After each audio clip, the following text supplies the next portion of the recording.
Well, fame is fleeting, as they always say. Time is fleeting, and Rhonda and I will be back to wrap things up here at the ESPN Sports Center right after this final timeout. 81 National Football League Collegiate Player Draft. Who will follow in the footsteps of Ricky Bell, who went to Tampa Bay during the year 1977? Earl Campbell, who went to Houston in 78. Tom Cousineau, who decided to go north to Canada in 79. Billy Sims, who went to Detroit in 80. Who will be number one in 81? Let's find out as ESPN presents the NFL Draft.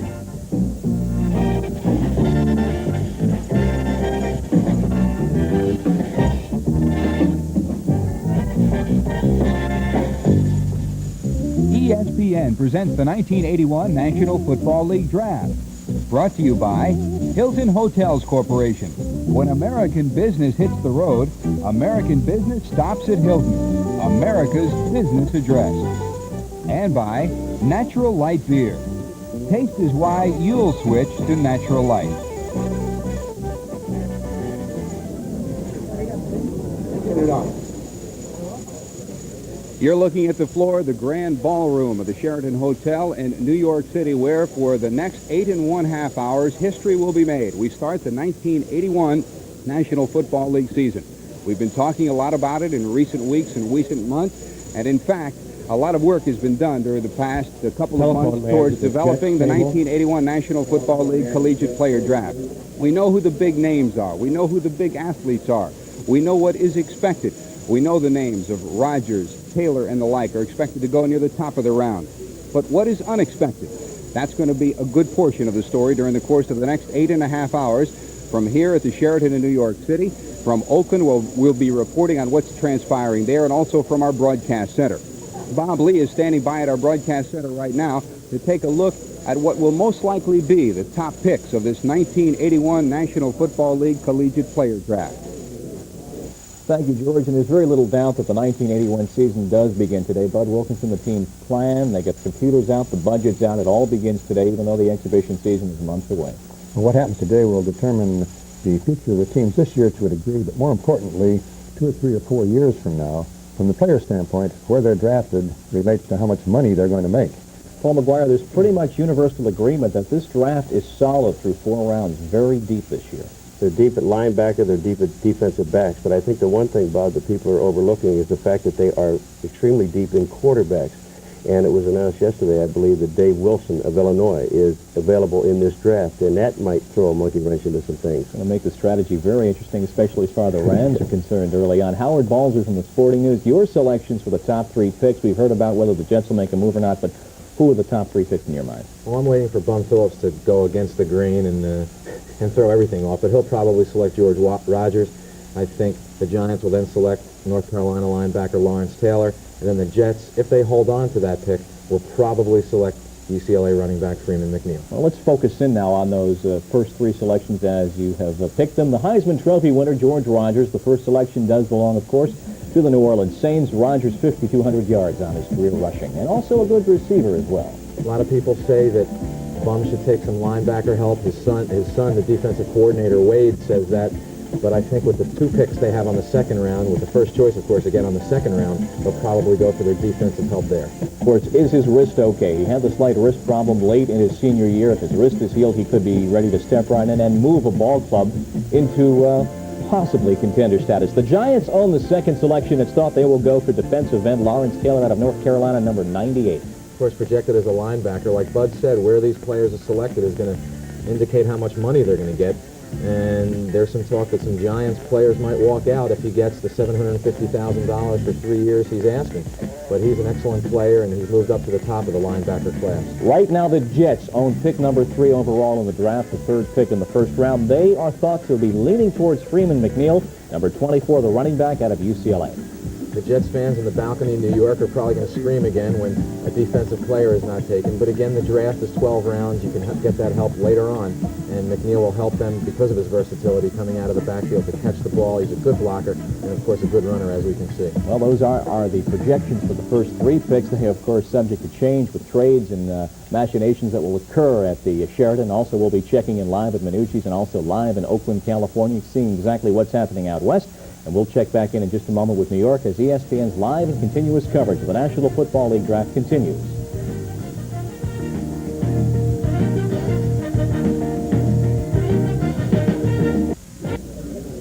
Welcome back to New York City, the New York Sheraton Hotel. We're ready for 8.5 hours of action. As Bob Lee and company told us at the broadcast center, there are a lot of prospective things that may be happening during the course of the next hour or so during the top of the round drafting.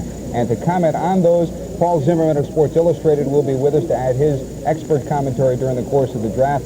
And, of course, our own Sal Marciano will be acting as more or less a center fielder to keep us all on top of what's happening and add his expert commentary as well. Now, when we talk about what's happening during the course of this draft, all day long, Greg Gumbel will be part of our commentary, and he'll be filling us in on how a lot of the teams have done in recent memory as far as the draft is concerned. The Saints have draft pick number 1. Greg Gumbel takes a look at the New Orleans Saints history.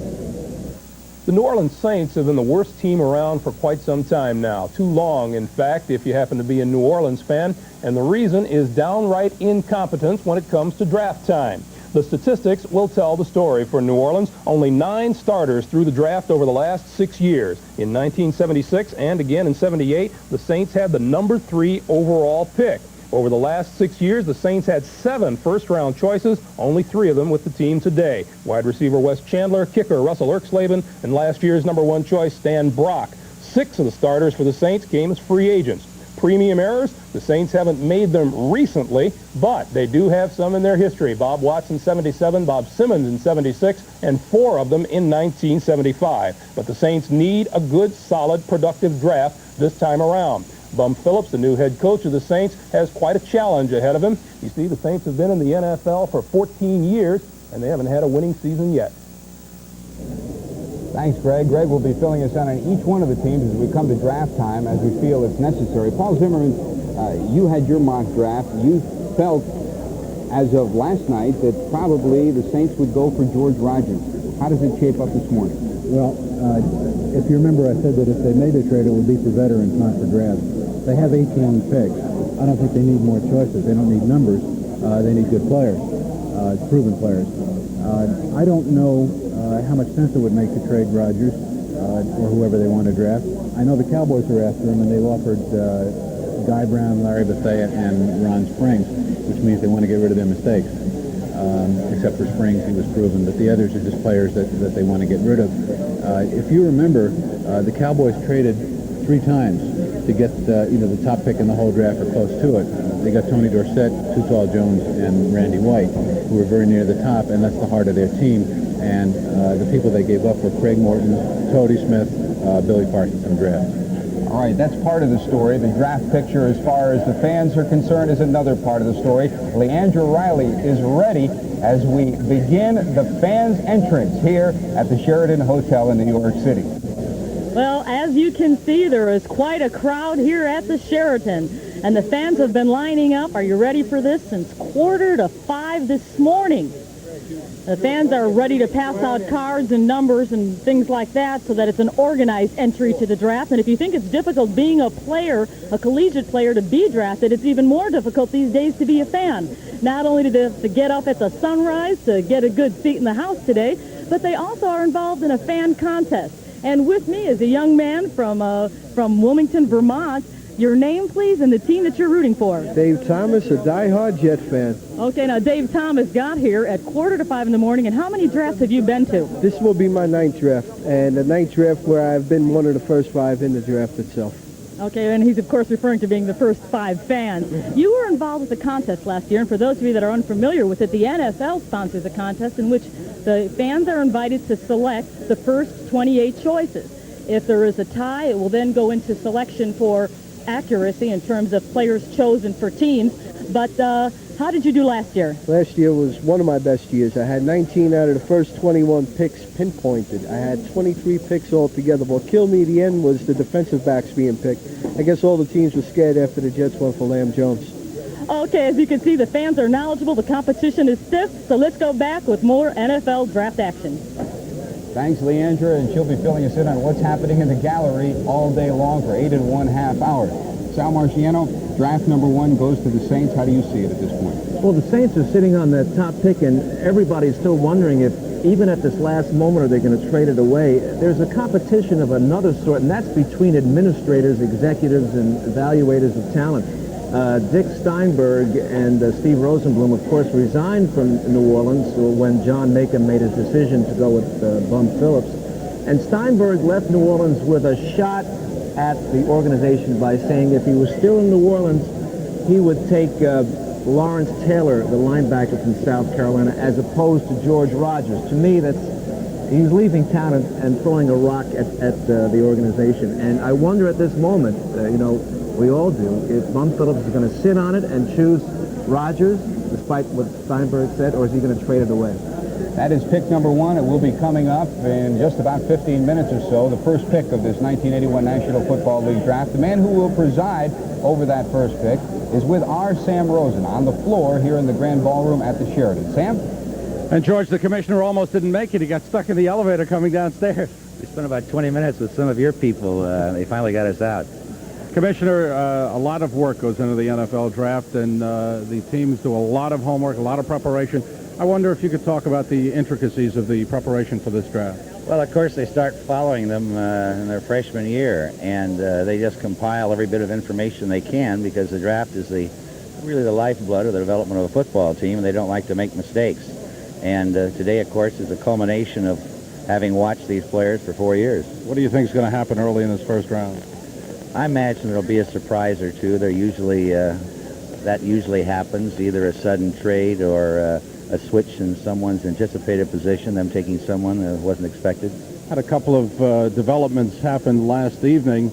Vince Ferragamo and James Scott signing with Montreal in the Canadian Football League. What's your reaction to those players signing with the CFL?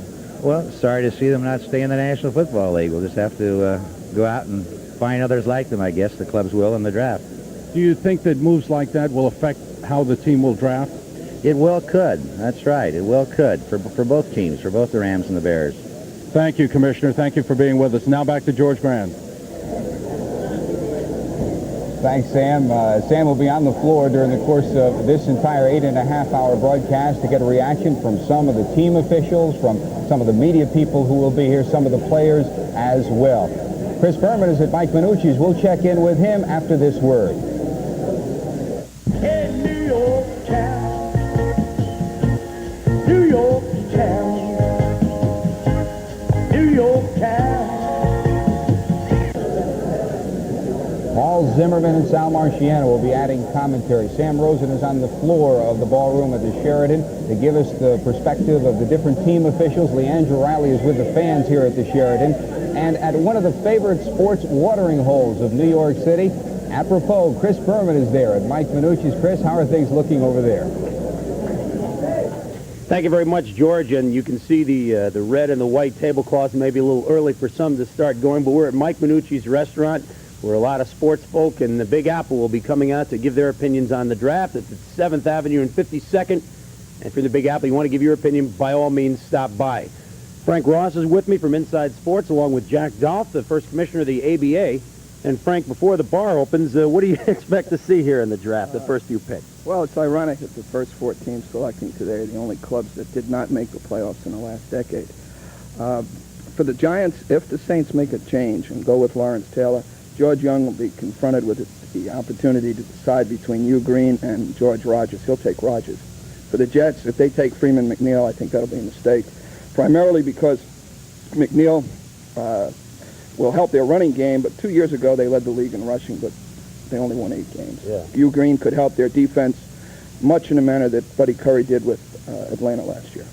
Well, hopefully the next decade will be better drafting for those 4 teams. Jack, the draft, it's an interesting setup in sports, isn't it? Well, it's an interesting setup in all of business, Chris. It's unique to the American industrial system, and it's a way, a very logical and brilliant way to keep equal competition in the league. I've been all for it since I worked with the ABA, and I think it's a magnificent system. But I take exception to what you guys say about the draft. You can't fault the Jets with Chris Ward and Lamb Jones and the rest of them. I think they've had a terrific history. Yeah, well, they have a terrific history, but now they have the chance to do a little bit more Defensive thinking, that's what I would like to see the Jets do. If I were a Jet fan, I'd agree. All right, let's go back to draft headquarters at the Sheraton. Thank you very much, gentlemen. And as they mentioned, the draft has had a very long and storied history starting in 1936 up to today as we begin the 46th edition of the Player Selection, the National Football League Collegiate Player Draft. Back at our broadcast center, Bob Lee has also prepared another look at this 1981 National Football League Draft. Bob? Thank you very much, George. So much preparation goes into this draft, the scouting, the computers, the money, and the time and the people that's involved. But there's one team that belongs to no scouting combine in the National Football League. They also happen to own the current Super Bowl trophy. They're the Oakland Raiders. Ron Barr is standing by now in Oakland, California, to give us an idea how the world champs approach this draft. From here, we'll be telling you what the National Football League's Western teams do. Down at San Diego, they'll probably go defensive in the first round as Don Coryell tries to get some cornerbacks. He has an aging offensive line, but still the emphasis probably will be defensive with Jack Pardee as new defensive coordinator. The same probably will be true up in Seattle with Jack Patera as Jack Patera tries to bolster his defense, but he'd also like to try to put some output in his offense, so he may go for Freeman McNeil in the first round. The same thing at Denver as Dan Reeves, the new coach there, tries to revitalize that Bronco offense. He too would like to have Freeman McNeil.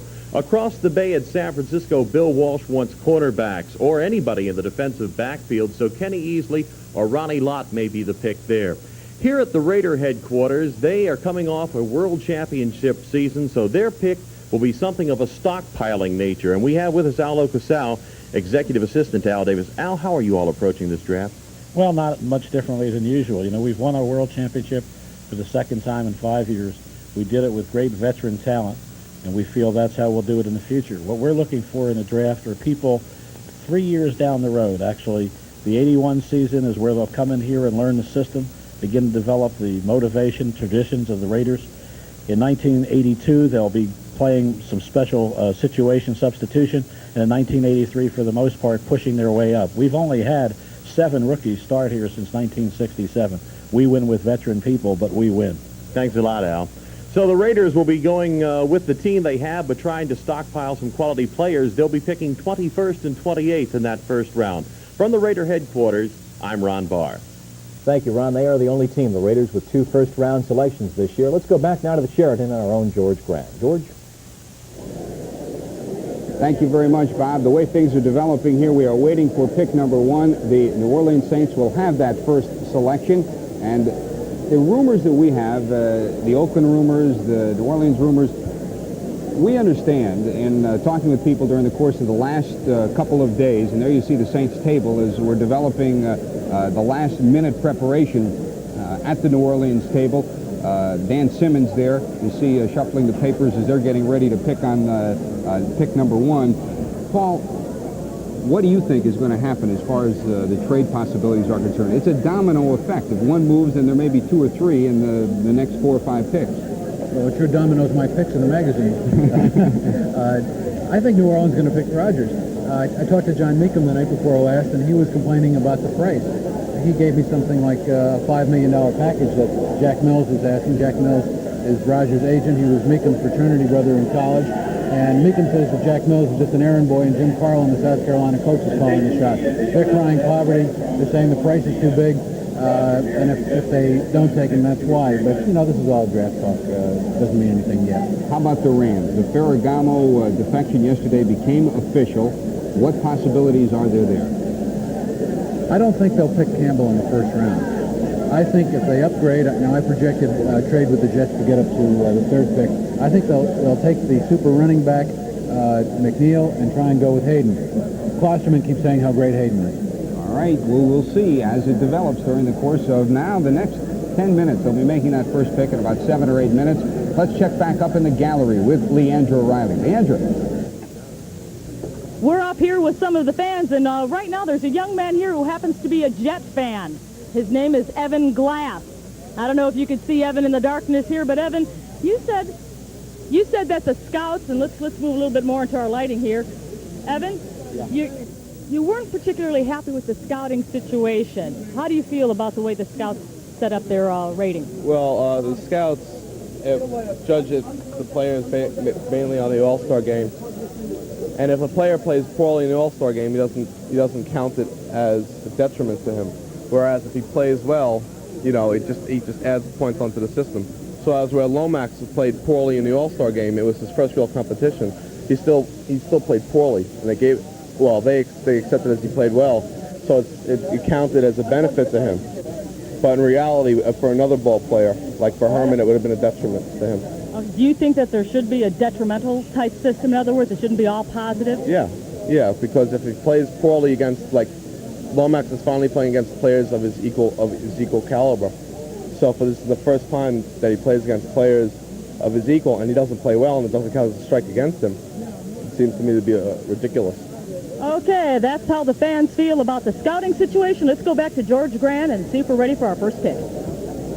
Thanks, Leandra. We are approaching pick number 1. You remember when we moved to the first couple of picks of last year, there was excitement, and a lot of the fans of the gallery got involved in it because it involved the Jets. They traded between 13 and 20 in order to get their pick from San Francisco to try to get that first-round pick, and they wound up taking Lamb Jones. We'll see if that kind of suspense is upcoming. We'll be back with more of the 1981 ESPN coverage of the National Football League draft in just a minute. But first, let's go back to Bob Lee at our broadcast center.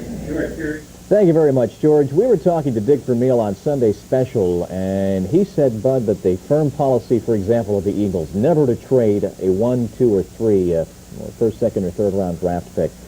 What is the feeling having coached in the pros? Do different clubs, is there that much of a variance on policies? Obviously, we're looking towards the first round when L.A. may want to make a move up to maybe even to Seattle's position for it. But what's your feeling on that? Well, it relates really to the coach's situation related to management in the future. There's an old saying among coaches that you can build a winner in 3 or 4 years. Unfortunately, you will not be there to coach them. So basically, if you're insecure in any long-term tenure, you might be willing to trade for proven ability. That really relates to the Packers, too, where Bart Starr is no longer GM. He has only 1 year remaining on the contract. The feeling is he may go for the immediate need and not look at the long-term need, for example, of a quarterback. He may go for his defensive backfield this year. I would recommend that. Howard, as you have documented so well in the sporting news, as we have a variety of picks owned by other teams, some of these trades are bizarre at best when you think of, for example, some of the George Allen moves that have been made. He simply needed a pick several years ago, and he traded away, he gave away the farm. 1977, it was the 7th round of the draft, and George wanted a tight end. So he made a deal with the Rams, got the Rams pick in the 7th round that year, and their 9th. He drafted Reggie Haynes and Mike Northington, and for those extra 2 picks, George gave the Rams his 3rd round pick this year. And of course, George is not there anymore, and the Redskins don't have a pick in the 3rd round. And what they ended up doing was trading a number 3 for a 7 and a 9. So that's a kind of trade that certainly didn't work out. A lot of the trades, of course, we're hearing about and having speculated on the 1st round are switches in position. I've heard that St. Louis and San Francisco might be talking because the 49ers want Kenny Easley and they're afraid he might be gone. We've heard, of course, the talk with the Rams and the Jets. So it's going to be interesting to see what trades happen, but there might not be as much as there's been in the past because the teams, again, are holding on to their picks because it is a deep draft. Paul, you know the Bills so well. They did so well last year. They're way down in the draft. They have definite defensive needs. Do you think maybe they might be going quickly? Well, you know, the Buffalo Bills need one thing. They need a fullback, Bob, so badly, and I wouldn't be surprised to see them to try to trade up. Okay. You're watching exclusive live coverage of the National Football League Draft, the 1981 college selection, live right here on ESPN.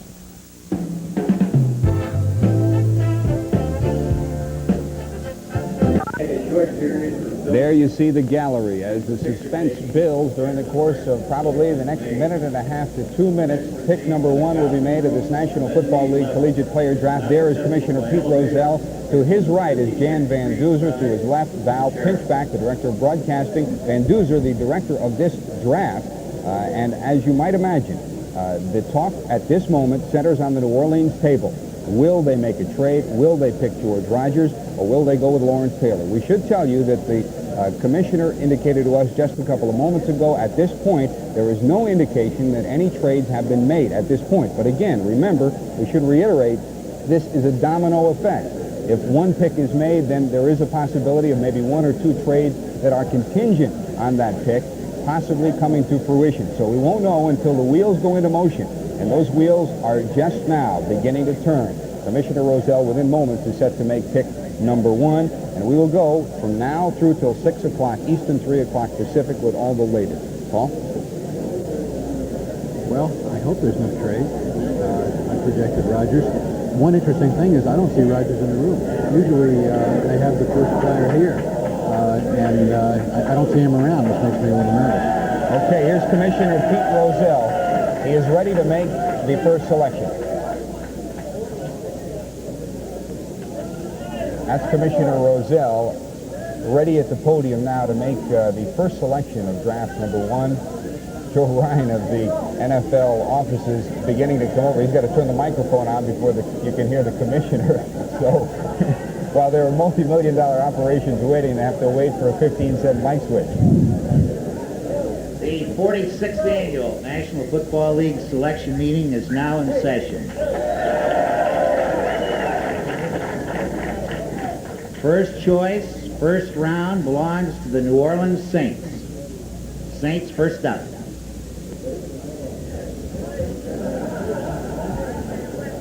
There's the card which will hold with it the first pick of this 1981 draft. Each team has 15 minutes to make New their Orleans selection. Saints take as the first player the 46th Annual Draft, running back George Rogers of South Carolina.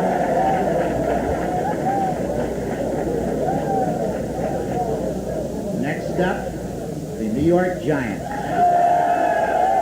The clock will recycle, and coming in right in front of us is George Rogers. You'll be seeing him momentarily onto your screen. The running back, the Heisman Trophy winner from South Carolina, George The New York Rogers. Giants, first round selection, Lawrence Taylor, linebacker, North Carolina. There you have pick number 1 and pick number 2, and here you have George Rogers coming to the podium. Next up, New York Jets. This time I would like to introduce the first player selected in the draft, George Rogers.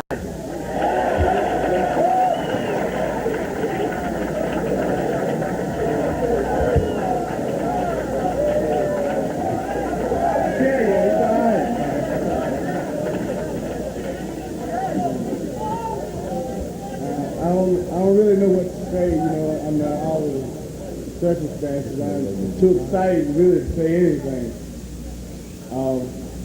New Orleans chose me, and I'm sure going to be getting my best, and that's 100% every time I go out on the field. And I'd like to thank everybody here for the hospitality that they gave me so far. In New Orleans, I'm coming. There you have George Rogers, the first pick of this 1981 draft, the man who scored 186 points, rushed for 31 touchdowns, 22 straight games over 100 yards. He is the number 1 pick in draft 1981 here from New York. The number 2 pick, Lawrence Taylor. So far, Paul Zimmerman, things have gone as expected. Yeah, but I think I'm headed for a downer because I had L.A. trading for the Jets third pick for McNeil. I think McNeil will be the pick, but it looks like the trade hasn't been made. Sal Marciano? Everything is going along smoothly except for Commissioner Rozelle. He was stuck in an elevator about a half hour ago. Then his PA system didn't work. It took the Saints and then the Giants only a matter of seconds to make their choices.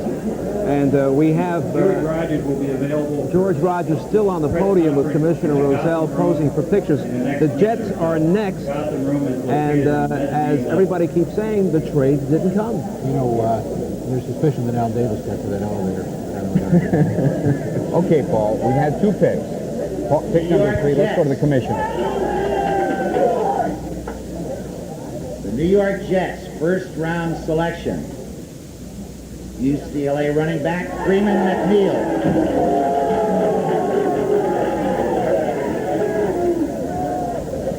The Jets did what was rumored for the last couple of days. They go with McNeil. There will be no Rams trade up, at least at the number 3 in the position. first round, the Seattle Seahawks. Okay, the rumors on Seattle. Hugh Green has been someone that Jack Patera has coveted. Of course, last year they took another Green, Jacob Green, who's a great defensive end. Patera himself was a great linebacker. Some indications are that maybe they would go with Green and make him into a linebacker. Rogers has gone number 1 to the Saints. Number 2, Lawrence Taylor, the linebacker, to the Giants. Number 3, Freeman McNeil to the Jets. You heard the crowd reaction upstairs. Leandra Riley is upstairs. Of course, you know that this is a Giant Jet packed house because the draft is held in New York City. Leandra, what's the reaction? Well, the reaction up here has been that they wanted Hugh Green chosen, but with me is John Capolitano. John, who are you a fan of? Nobody. I absolutely have no professional team that's a favorite of mine whatsoever. Why are you at the draft then? Because I am a college football fan, and I study it, and I do this every year, and I try to see how well I do against the professional scouts. All right, then after the players graduate, they're selected in the draft, what happens to your interest in football? Well, I try to follow some of the players, to see how well they do, but not on I don't go crazy like Repeat selection. Okay, let's go back to the floor. New York Jets first round choice, Freeman McNeil, running back, UCLA. There you have it, the commissioner just reaffirming that pick by the Jets. Some Jets fans wishing that they could have taken it back and made another one. That tells you something about the Jets, Al, because at the end of the season, Clark Gaines limped through a mini drill a little while ago, a couple of weeks ago. He's not 100%. Harper, there are indications that he is not 100%. So they went with the one thing they thought they needed offensively, some speed outside. McNeil, some people have regarded as even possibly a better potential running back than George Rogers. Still, it must have been an agonizing decision for Walt Michaels and the staff to make because of the obvious deficiencies on defense of the Jets, and Walt, of course, is a defensive-oriented coach, and yet his defensive teams have been awful. Last year, the Jets ranked 21st among the 28 teams in yardage allowed and 25th amongst the 28 teams in points allowed. They're obviously porous. They obviously need help on defense, but they had to get a running back to complement the passing game. And for Walt Michaels in his 5th year, a very big decision, perhaps the biggest decision of his coaching career. Also, we should tell you that Joe Gardy is the new defensive coordinator for the Jets. He is regarded as strong in Michaels' organization as well.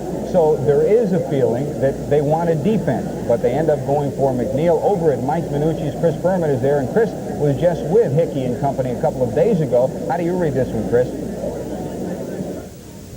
Still here with Frank Ross and Jack Dolphin. I want to make a correction that Jack is the second commissioner of the ABA, not the first. George Mikan was a little bit bigger. I'll tell you, the frowns on some people's faces here in Minucci's for the offensive pick of the Jets are all around. Let me ask you this, Jack. Everything has gone pretty much as planned right away. That doesn't happen most of the time with first few picks. Oh, it happens quite seldom because if New Orleans had gone with somebody else, it changes everybody's plans. This is like as professional as like working on the stock exchange floor. You know, you don't know what to expect. It's one of the most exciting moments in American sports. And then all of a sudden, all the teams use their time clock. Right. That'll happen before the day's over. All right. Well, let's go back right now to the draft center at the Sheraton. Thank you very much, Chris. We are standing by for pick number 4, which will be the Seattle Seahawks. Indications have been that possibly, if Hugh Green was available, they would go with Green. We will see shortly if that is the case. Each team in the first 2 rounds gets 15 minutes between selections. Following that, it is 5 minutes per selection. With a fellow who is no stranger to the story of the draft because he's a broadcaster as well as an all-pro punter. Sam Rosen is here with Dave Jennings of the Giants. Sam. Thank you, George. And Dave Jennings, the New York Giants, number 2 pick in the draft overall, go for a linebacker, Lawrence Taylor. What are your thoughts about that pick? Well, there's really no surprise there. It's been written for, so many weeks. That's the guy we were after. I thought something might happen with that first pick with New Orleans. Maybe a little trade, because I know Dallas is interested, and maybe a few other teams, but really no surprises. And from what I understand, the coaches I've talked with and the scouts, Taylor he could be the best football player, pure football player in the draft, so it's got to help us. And to get a pick like that, it's just really thrilling. Now, he's a talented player, but the Giants seem to be deep in linebackers, and it's a team that didn't score all that many points last season. There was a lot of talk, why not go for offense? Well, that's true, but if you remember in our last game against Oakland, we didn't have any of our linebackers who start for us, weren't even playing in the game.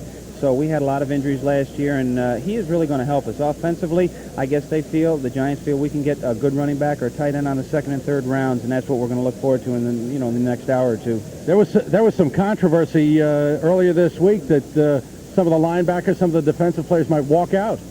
Well, I think that's just talk, and I really believe if they decided to walk, Coach Perkins would open the door for them and give them plain fare wherever they're going. I think it was just talk, and I don't really think there was a lot to the talk. Thank you, Dave Jennings. Sam, let me ask you one question before Dave gets away. Yes, How about George. his contract? He's been going back and forth for the last year on a possible contract. What about your contract? They're talking about your contract with the Giants. Is things all settled with you? All settled as of a couple of months ago, and I'm looking forward to about 20 more years with the Giants. Okay, and he just bought a house in Upper Saddle River, New Jersey, closer to Giants Stadium, so he'll be close to the Giants, within punting distance of Giants Stadium. With the wind in my back, yes. Back to you, George. Thanks, Sam. Bill Parcells, the new defensive coordinator of the Giants. So the indications are they're going to that 3-4 defense. They want the linebackers, and they feel Taylor can go inside or outside in that 3-4 setup. A significant pick by the Giants. Lawrence Taylor, the great linebacker, regarded as the premier linebacker. They put him on a par with Hugh Green. The only difference is he's about 20 pounds heavier and a little bit bigger. That's why Taylor went before Hugh Green. We'll be back with more of ESPN's coverage of the 1981 National Football League Collegiate Draft after you have time to take a sip of water, too. Here's the snap. The ball is down. Dempsey kicks. It's on the way. It is! Tom Dempsey kicked the longest field goal in NFL history, 63 yards. Red Grange ran his way into the pages of NFL history with men like Jim Thorpe, Bronco Nagurski, and Sammy Baugh. They are all here, the records, the men, the glory, and the memories. And you can see and hear them at the NFL Hall of Fame in Canton, Ohio. Don't miss it. We're waiting for Seattle to make their selection. The Seahawks have approximately 6 minutes left, each team with 15 minutes on the first round. We had our first 3 selections in 4 minutes. George Rogers to New Orleans, Lawrence Taylor to the Jets, Freeman McNeil to, Taylor to the Giants, and McNeil to the Jets. Congratulations, Howard Balsey. You had it bullseye right on the nose. 3 for 3. I don't know if I should put one on the head or not. Who do you quickly see as the Seahawks' next selection? Well, I projected them taking Hugh Green, and the Seahawks have always been a team that's surprised, and they're taking a lot of time, but it'll be hard for them to pass up Hugh Green. And then the Cardinals, I think, should grab linebacker E.J. Jr. from Alabama, but the Cardinals so often in the past haven't done what everyone expects them to do. Bud, we heard some of the reaction, as perhaps to be expected, about the Jets selection. They have the defensive needs. They go for McNeil. But let's just a quick thought on exactly that selection, the offensive move. Well, if your offense is good enough, then you've got the ball the majority of the time. If you don't move it offensively, then you're on the field playing defense, and you don't win if you're on the field playing defense very often. Of course, those selections, Paul, that were made so quickly in the first 4 minutes, now it really gets down to nuts and bolts time, whether someone's going to make a move, because you need those 15 minutes not to let people sweat, but to work behind the scenes. Yeah, I think the interesting thing is going to happen when you get down towards Tampa Bay and San Francisco. They both need defensive backs, and I wouldn't be surprised to see either one of those two teams make a trade with possibly New England for a defensive back. Okay, Seattle has made their selection. It is Kenny Easley. Let's go back now to New York. Thank you, Bob. We're back here at the Sheraton. Just a couple of seconds ago, the commissioner stepped up and announced that the Seattle Seahawks, picking 4th in the National Football League 81 draft, had taken Ken Easley, the defensive back from the University of California at Los Angeles. Next up, the St. Louis Cardinals. As you might imagine, Paul Zimmerman, defensive backs are a premium in this draft. What do you think St. Louis will go to? Ronnie Lott or Hugh Green, but depends on how much they want Campbell. When I talked to them, they said they want a defense first, Lott or Green. But don't be surprised if Campbell slips in there. St. Louis Cardinals 5-11 last year. They've had 6 coaches during the course of the last 11 years. That tells you something about their draft history as well. Greg Gumbel has a wrap-up on it for us from our broadcast center as we look at the Cardinals' history of the NFL draft. Cardinals have had some fairly good drafts recently. The trouble is they don't make up for the bad St. Louis draft history, which dates all the way back to 1970. From 1970 through 1978, the St. Louis Cardinals had 29 first, second, or third round picks, and of those 29 picks, only 4 made any headway at all in a St. Louis uniform. That's a lot of premium errors. Take a look at the chart, and it will tell you the story. It shows 10 draftees in the St. Louis starting lineup, 3 more through free agency, 1 on waivers, and 2 through the trade routes. 1 premium error last year, and then another in 78, 3 in 77, 1 in 76, 2 in 75. The Cardinals' draft history not good at all, and that has to change if the St. Louis fortunes are to do likewise. What is needed in St. Louis is another draft like the one in 1979, which produced the likes of Otis Anderson and Joe Bostic, and not like the one in 77, which produced Steve Pozarkowicz and George Franklin. Thanks, Greg. Here we are back at the ballroom. There you see the St. Louis Cardinals table. Gordon Beatty and Ruth Panik set to make the selection that comes from General Manager Joe Sullivan, George Boone, and Larry Wilson, who are back in St. Louis. This is a phone hookup situation. Most of the top draft people are at the home sites of these individual teams. They have representatives here. They can either be assistant coaches, equipment men, people that are part of the general manager's office. As you might imagine, at this point in time, the discussions are many-fold because the Los Angeles Rams still have the potential for trading up because still, obviously if they want a McNeil, he is gone now, but there still is a potential with Ferragamo gone that they can go for a quarterback. Up in the gallery, Leandro Riley. Leandro, how does it look up there?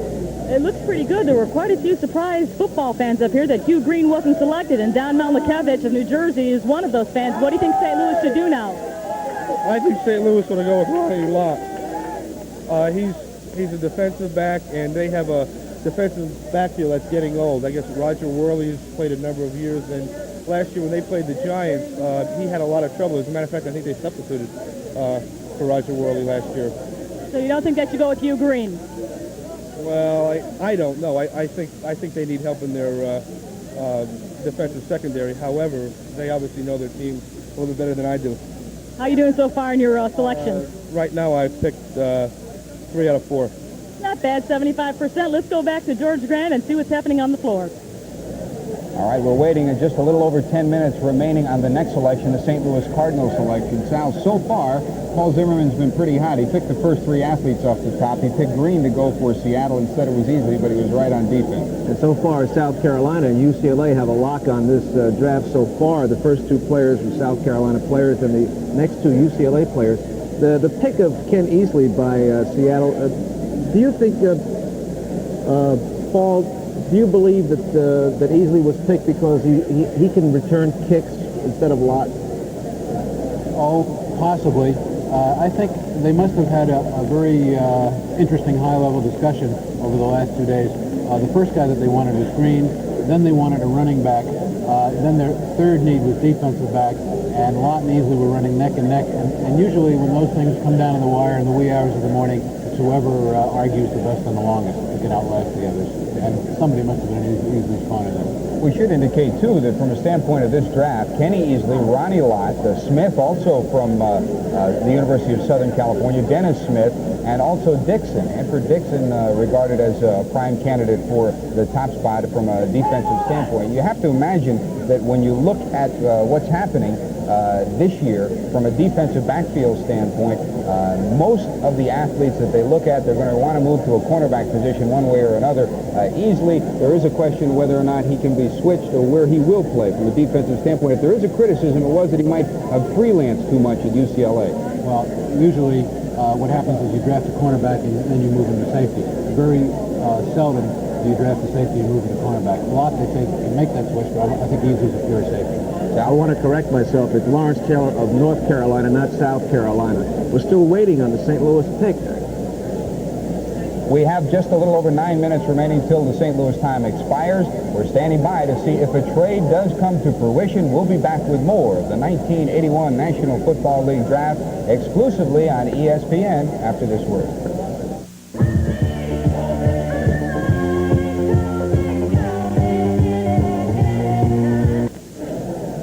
There's the scene set, 7 minutes and counting for the St. Louis Cardinals first-round pick. If you are just joining us, the Saints have taken George Rogers. You expected that. The Giants have taken Lawrence Taylor. You expected that. The Jets did not trade their pick. They picked Freeman McNeil of the University of California at Los Angeles.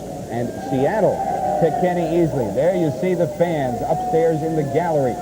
The setting here at the Grand Ballroom at the Sheraton, as you can see, there is a lower level and an upper level. Quite simply, this used to be a pool. There used to be a swimming pool here at the Sheraton. They took the pool away, and as you can see, you end up with a gallery, which used to be the top part right around the swimming pool. And down below, the National Football League teams have set up their 28 tables from each and every team in phone communication with their offices back in their original areas. What a way it's changed. Back in the 60s and 50s, it used to be done on a blackboard, and it was more or less a shoestring operation. When the merger came, it became a big league operation, as has everything in professional football these days. So, We are waiting on the St. Louis Cardinals as the clock continues to run down. After the St. Louis Cardinals pick, and you've already heard Paul Zimmerman indicate what the prospective picks may go towards, come the Green Bay Packers. There are discussions that the Packers may go for the first quarterback in this draft, but they also need help in the line. If they're going to go for the quarterback, then there's some people that are never going to talk to them because they lied. They said Ronnie Lott was their first preference and Keith Van Horn, the tackle from SC, is their second.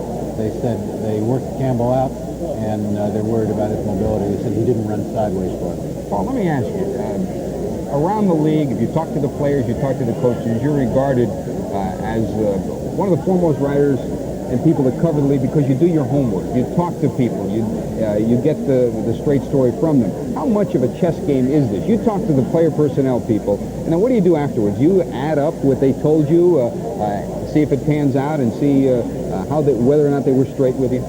Every year I weed out the straights from the liars. Put an X next to the liar's name and never call him again. Last year I got one. Can I say who it is? That's all right. Okay.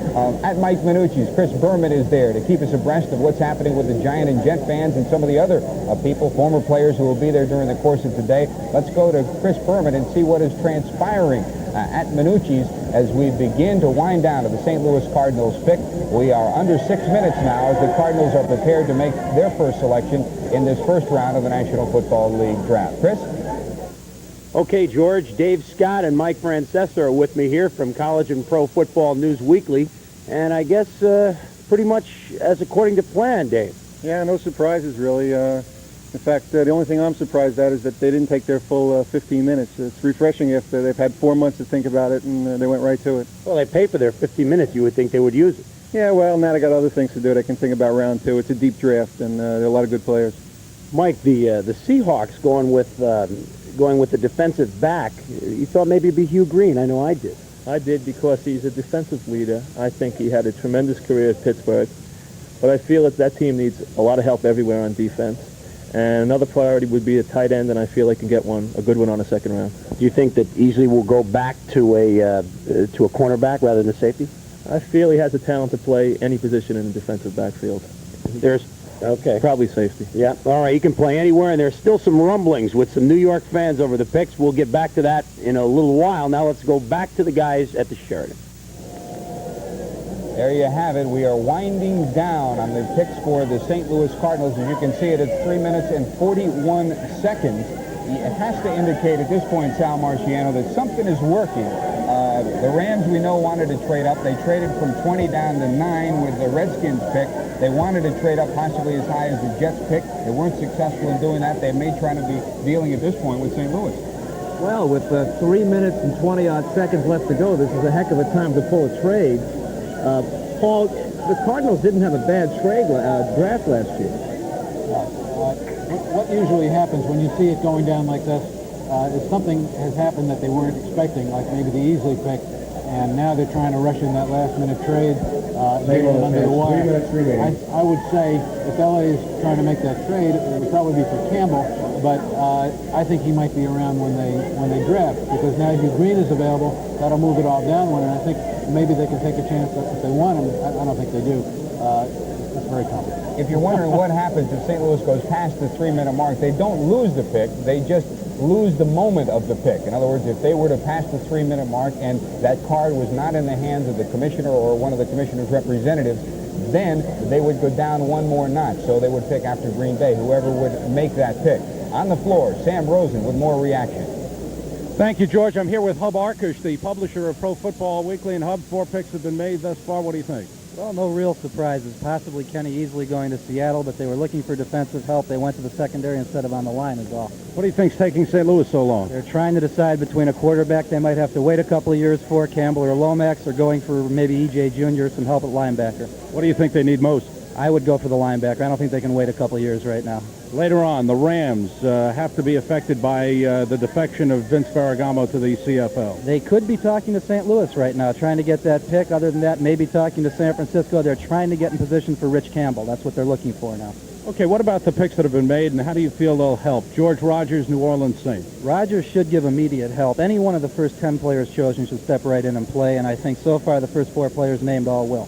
Thank you. Hub Arkush of Pro Football Weekly. Let's go back to George Grant. There's your clock, 1 minute and 25 seconds as the St. Louis Cardinals and their table work to try to pull this deal off. Gordon Beatty and Rube Panic trying to keep in communication with the Brain Trust. Joe Sullivan, the man who's been in charge of their operations at one level or another since 1973. George Boone and Larry Wilson as well back in St. Louis trying to make this pick. If you're wondering why Hugh Green has gone this far, he was regarded as a can't-miss prospect. The simple reason, there are basically two, I would think, Sal. First is that he played defensive end in college. He's going to play linebacker as a professional. The question is, how can he adjust to that? The second factor is his size. That's why Taylor went before him, because Taylor is bigger, taller, and weighs more. So that was one of the factors in the Green situation to this point. We get down to such fine lines here. We're talking as if we're discussing thoroughbreds getting ready for the Kentucky Derby. What's the difference between them? Obviously, it's all a matter of opinion. Let's go to Commissioner Roselle. Stand by. Here's the commissioner. You see the clock run down with 21 seconds. That's the St. Louis Cardinals table. The Packers follow the Cardinals. If they do not hit it within that clock time, the Packers will get the count.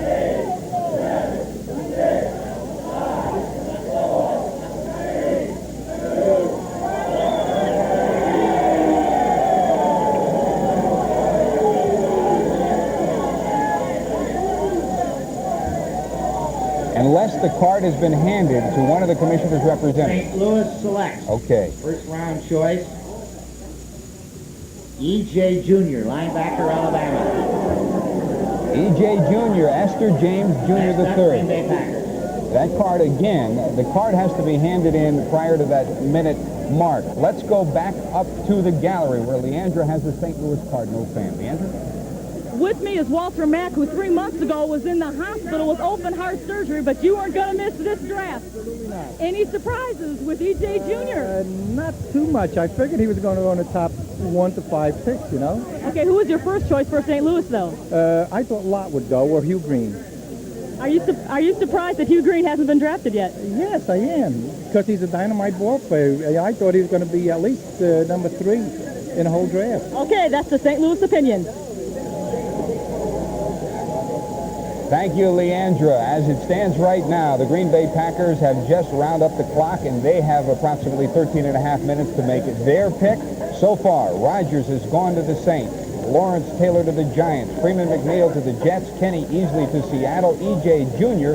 has gone to St. Louis. The Packers are up with their pick. We'll be back with more of ESPN live and exclusive coverage of the National Football League player selection after this word.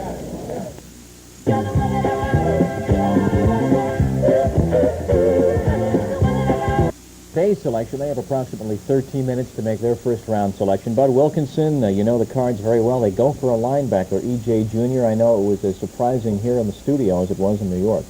Well, I think that obviously they decided defense was their major need, whether to go with a defensive back or a linebacker.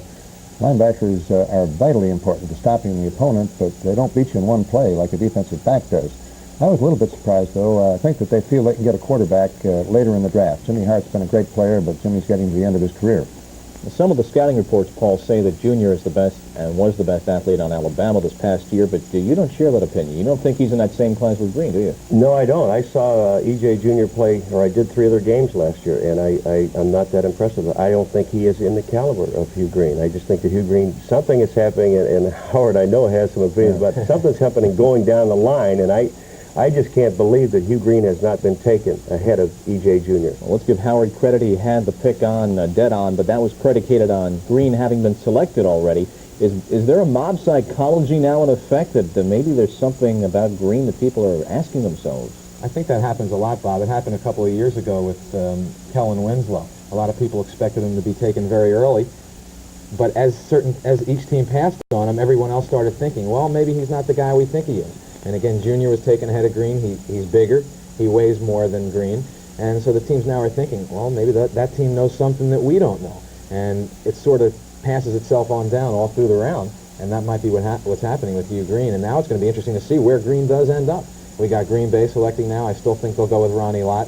But Green might be a type of guy that might go to Tampa Bay then. It's going to be interesting to see what happens. Let's backtrack one pick back to Seattle, selecting defensive back Kenny Easley out of UCLA, a man who has played both safety and cornerback, plays up well like a linebacker, but has the free safety instincts. You think that's a good selection for the Seahawks, don't you, Paul? I really do. I had a chance to talk to Chuck Allen.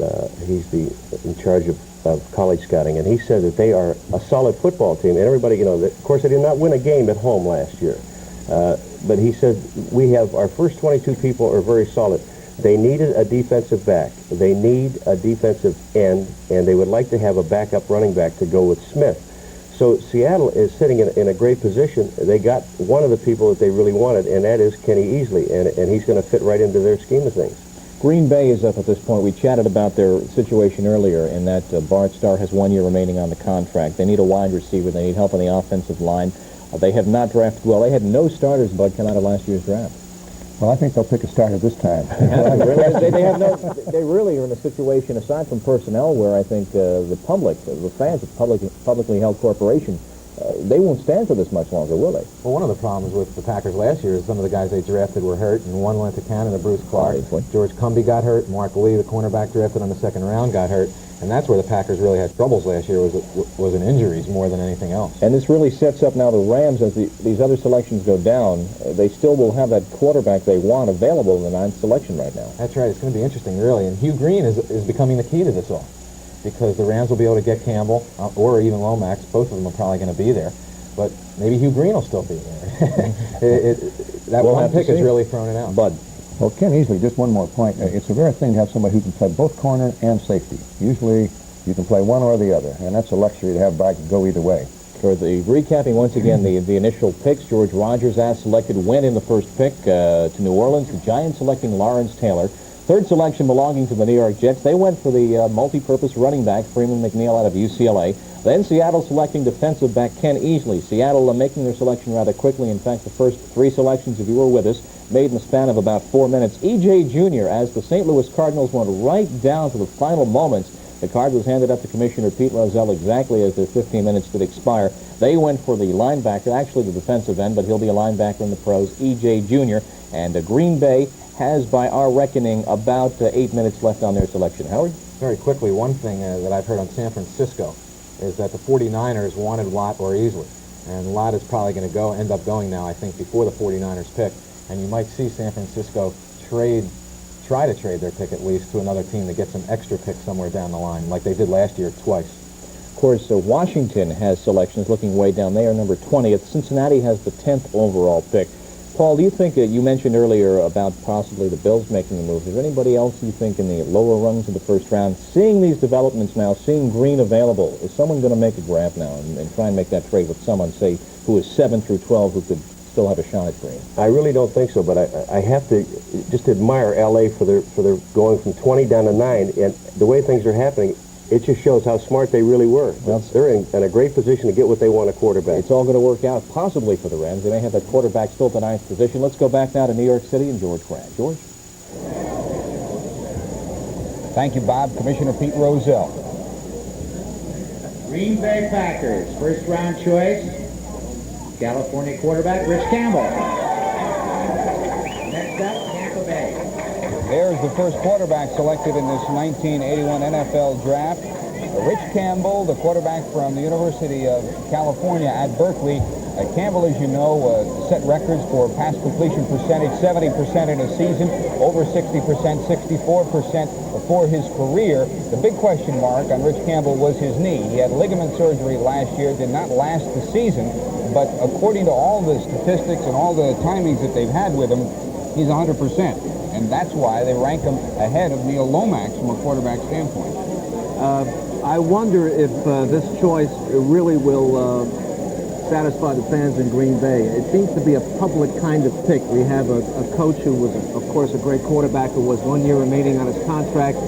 And I guess the fans really can't knock this choice, and you can't knock the Packers for picking Campbell because they have 2 quarterbacks who are now in their 30s. We don't know what the fans in Green Bay. Hold on, here we go, Tampa Bay. First round choice, Hugh Green, linebacker, Pittsburgh. Next up, San Francisco 49ers. So Hugh Green has gone to Tampa Bay. There is your linebacker. We mentioned that Rich Campbell went to Green Bay, the number 6 collection.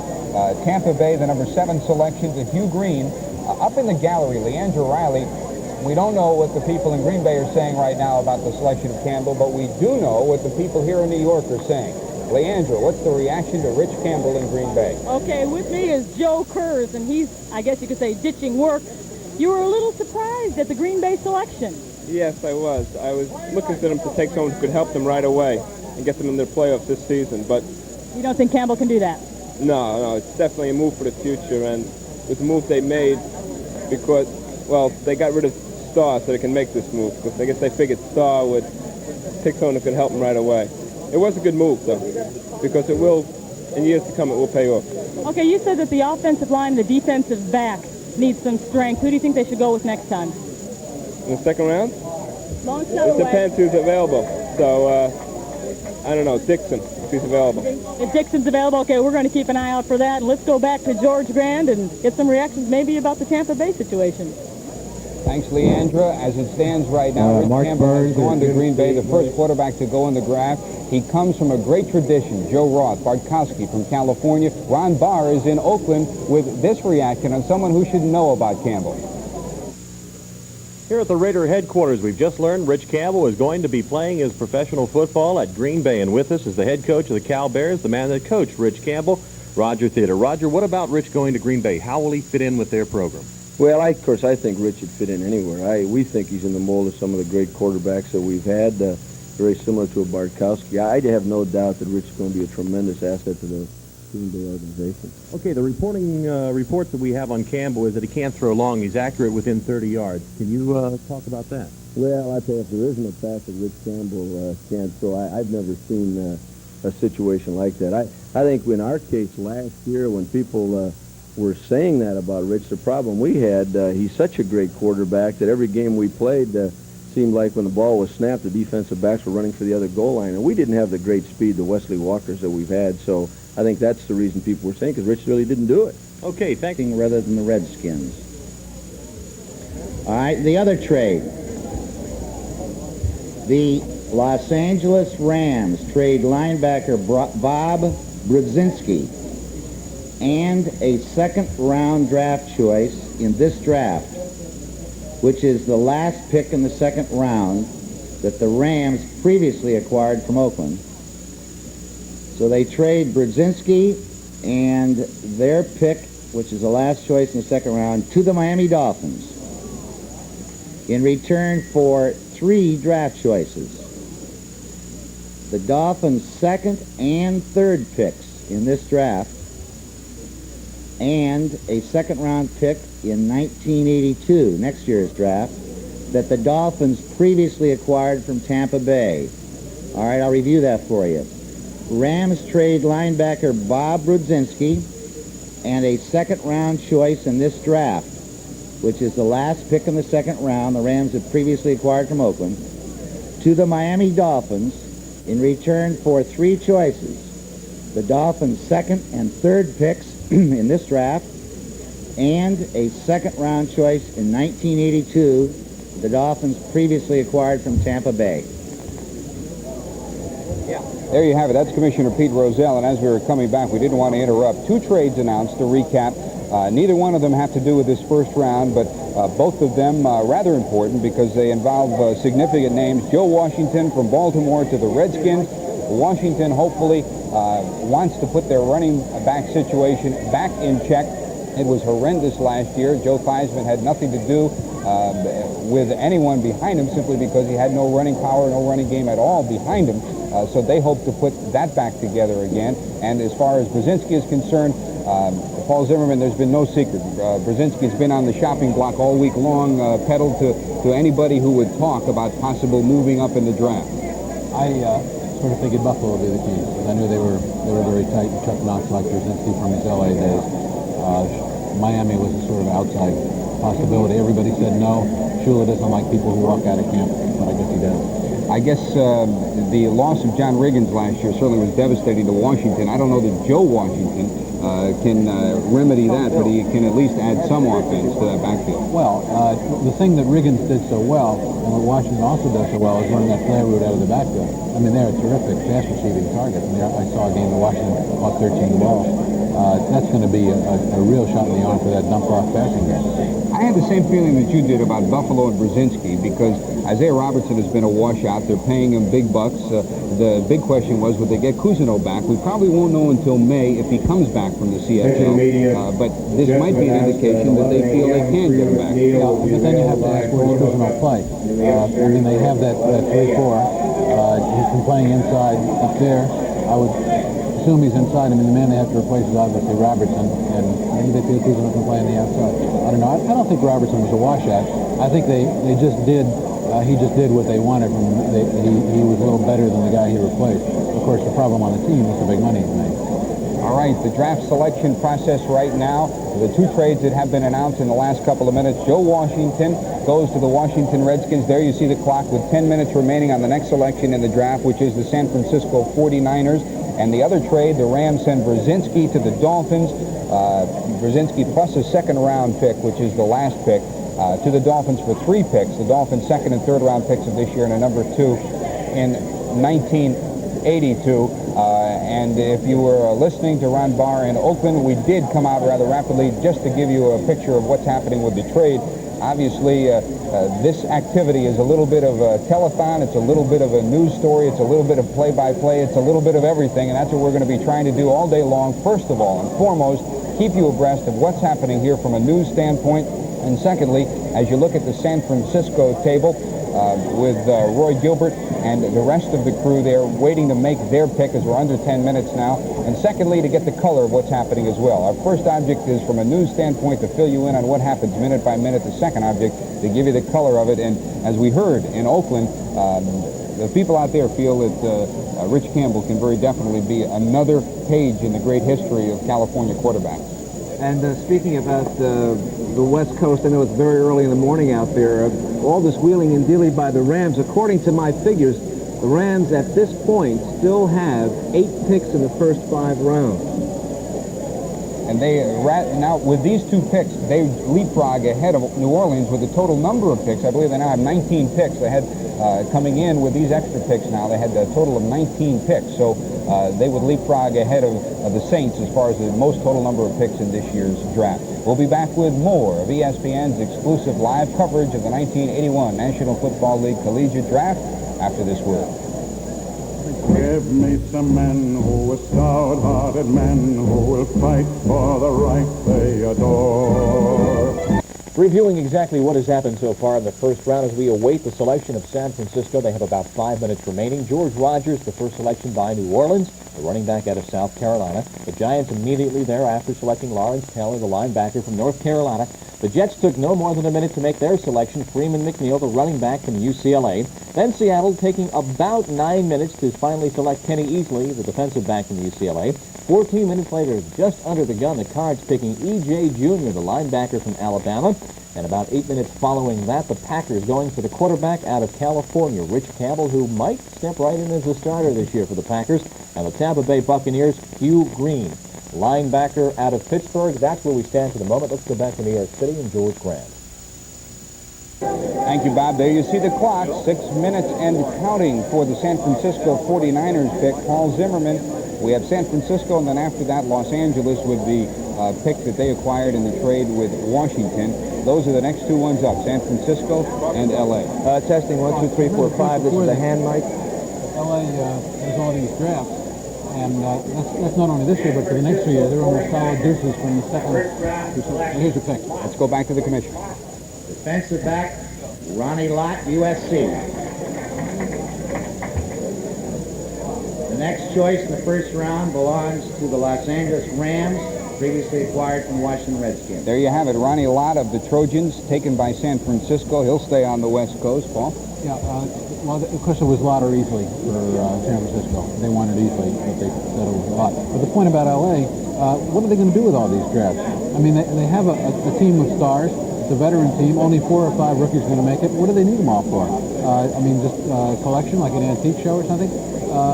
I think they were smart when they upgraded for a 4 and a 2. Everybody said they gave up too much, but they're just going to save themselves the bonus money. Why do they want to pay all these bonuses and then have to cut these guys in camp so somebody else can get them? I think they should trade a lot of these and pick up keynote veterans and just spot them in and out like Dallas does. This was, with Don Klosterman and Dick Steinberg, one of the most respected draft teams. Steinberg is gone. Klosterman, of course, is still there. How do you rank this team now? You mean from a draft selection standpoint? L.A.? Yes. Well, I don't know. You're always looking at it in hindsight. I think L.A. is pretty solid. I mean, they didn't get all those draft choices through accident. They have some smart people there. The Green Bay trade, the blockbuster one where Hader went there, that was Chuck Knox. New Orleans had talked to him about it. Chuck Knox, turned around and did it. But, they didn't pick up all those extra drafts by being stupid. All right, Washington trades their pick to the Rams. The Rams are now up in the number 9 position. Following that will come the Cincinnati Bengals for their selection process. Ron Barr is giving us the picture from the West Coast standpoint. We've already heard from Rich Campbell's coach. Let's go back to Ron Barr and see what's cooking. San Francisco 49er coach Bill Walsh said that he wanted to get either Kenny Easley or Ronnie Lott. Easley goes to Seattle. Ronnie Lott goes to the 49ers. With me is Ray Ratto of the San Francisco Examiner. Do you feel that was a good choice, or maybe they should have gotten some backup help for Paul Hofer, who's out with a bad injury?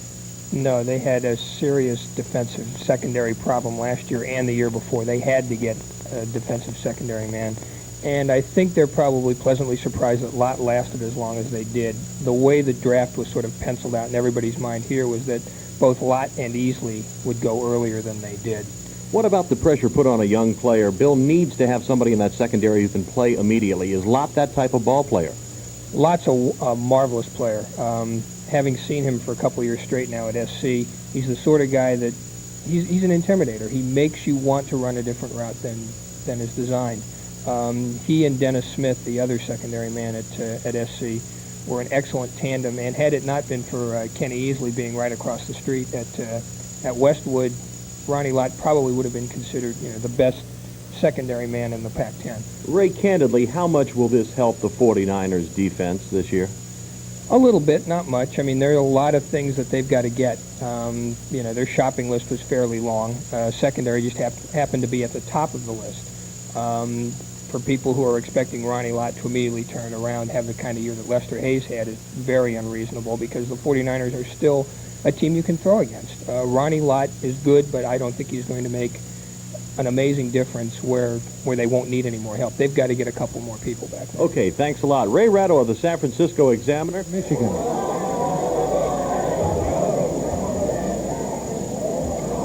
That's the commissioner we busted away from Oakland again. The picture here, Los Angeles, the number 9 selection. They picked Mel Owens, the linebacker from Michigan. Somewhat of a surprise, Paul Ziegler. Two teams I know like him very much, Miami and Oakland. There were others, but I think he's one of these guys that came up late, like E.J. Jr. The more they thought about him, the more they looked at his stats, the more late exams they gave him, the higher he got, maybe even up to the Hugh Green level. 2 months ago, you wouldn't have heard that, but he was a late bloomer. Okay, there you have it. That's the pick for the Los Angeles Rams. Mel Owens, a linebacker out of Michigan. And with the number 1 selection in this 1981 National Football League draft, Sal Marciano is with George Rogers. Sal? Thank you very much, George. With me is the number 1 pick in the NFL draft, George Rogers, running down South Carolina. George has just escaped from dozens and dozens of reporters, and I'm sure the obvious question is, how much do you look forward to playing for the Saints? Well, just as much as the other guys look forward to playing for the team that they got picked with. A lot of people say that, I'd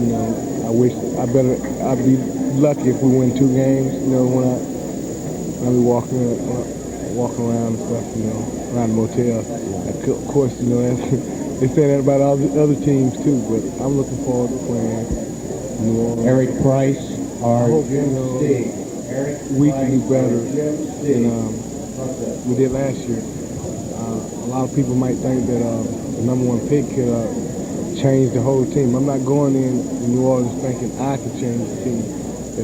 If anything, it's going to have to be the team change the team. And I'll be a part of that. And that's my concern. I want to win just like everybody else. I read where you are an admirer of Bum Phillips. Yeah. I think one of the reasons probably because he's coached Earl Campbell. Earl, is one of my favorites. I look up to guys like Earl. It's pretty good show, be coached up under one of the traditional coaches, that's been in the game for a real long time. Two small matters, perhaps not small, perhaps significant. You had a wrist injury this past season. Now, how did that come along? You mean how it's come along now? It's come along fine, most of the time I hurt my wrist because I fall on the ground and try to catch my balance. And if I take them up real good, they don't hardly get hurt out most of the time. The other factor I want to talk about is the synthetic turf in the Superdome. How do you feel about playing on that? I like playing on the turf. It kind of like speeds the game up. I play on AstroTurf in Columbia.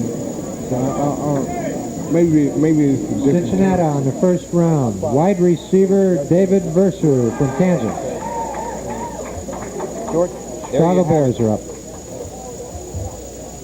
The man you see right there is Don Weiss, who is the assistant to the commissioner. He just announced that Cincinnati has taken David Verser, the wide receiver out of Kansas. He has been regarded as one of the foremost wide receivers in a draft where there are a number of wide receivers that are ranked near the top. Verser has been ranked near the top from the very beginning. Now, next up, the Cincinnati Bengals. Let's take a look and see how they match up. Greg Gumbel takes a look at their history in the draft. The Cincinnati Bengals are a tough nut to crack. They are hard to understand. The Bengals have done it the way it's supposed to be done, through the draft, yet the results aren't showing on the field. Look at the Bengals' recent draft history. It is amazing. 19 of their 22 starters have come through the draft the last 6 years.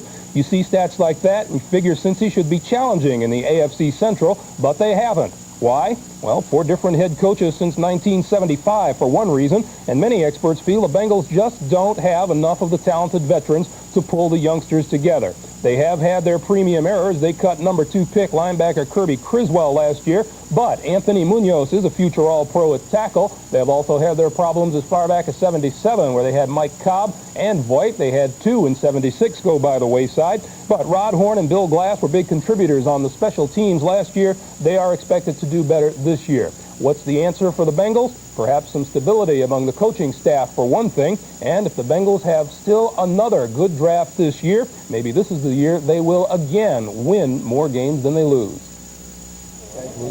Thank you very much, Greg Gumbel. As the story is completed here from a standpoint of the first selections, the first 10 selections, as it stands right now, George Rogers to the Saints, Lawrence Taylor to the Giants, a linebacker, Freeman McNeil, a running back of UCLA to the Jets, Kenny Easley, the defensive back from the UCLA Bruins, also goes to Seattle in the first 4 selections. You just heard Cincinnati. They took David Verser as well. We've got a lot of football today, and we also have a lot of tennis coming up for you this evening. In case you missed it last night, Brian Gottfried in a match against a very game Tony Giammalva. Gottfried came home the winner in match number 1 of the first round of the WCT Tennis Championships. Tonight, another great match. John McEnroe, the defending champion, will be heading up the field as Jim Simpson and Cliff Drysdale, who were at their best last night, will be back tonight to bring us live coverage of the WCT from Big D in Dallas. From the Big NY in New York, we'll be back with more of the National Football League 1981 player selection. We're waiting on the Chicago Bears. Picking next, the clock winds down to 12 minutes plus for the Bears selection.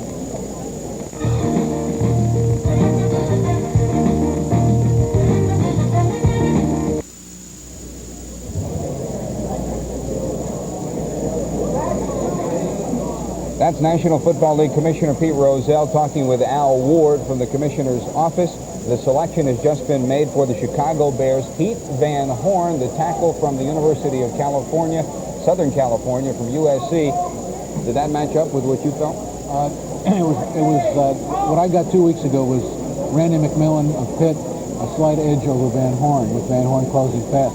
I thought they would go for McMillan to give Peyton the big back next to him. I guess they felt that putting the big tackle in front of him was just as important.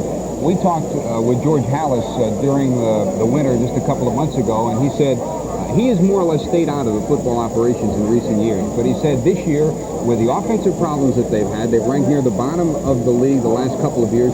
He said he decided to step in. It was his move and his impetus that brought Ted Marchibroda in as the overall offensive coordinator. What kind of an effect is that going to have on the Chicago offense?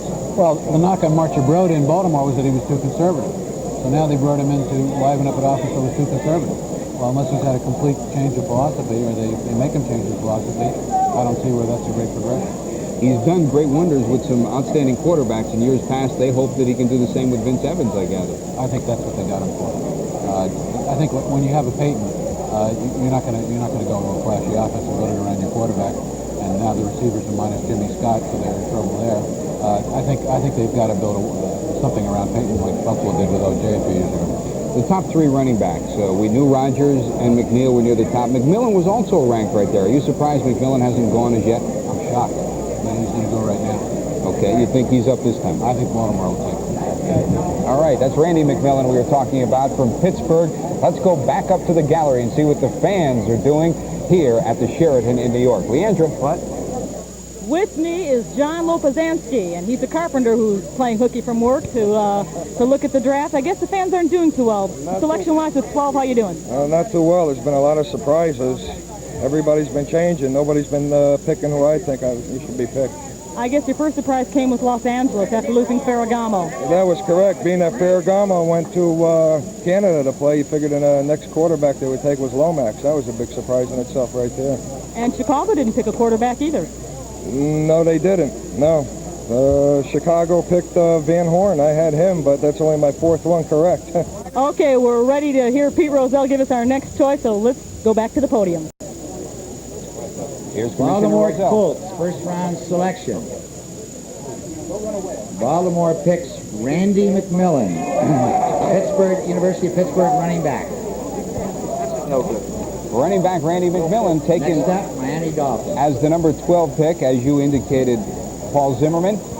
So far, we've been pretty much on the money here with Paul Zimmerman. We've also been pretty much on the money back in Bristol, the way we've been evaluating as well. Randy McMillan taken number 12 for Baltimore from Pittsburgh, the running back.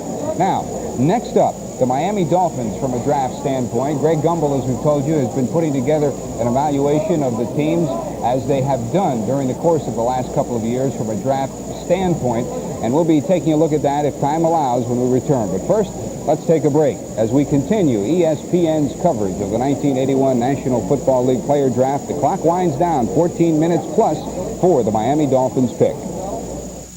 So I have just about everything. I know for sure by now. I really want.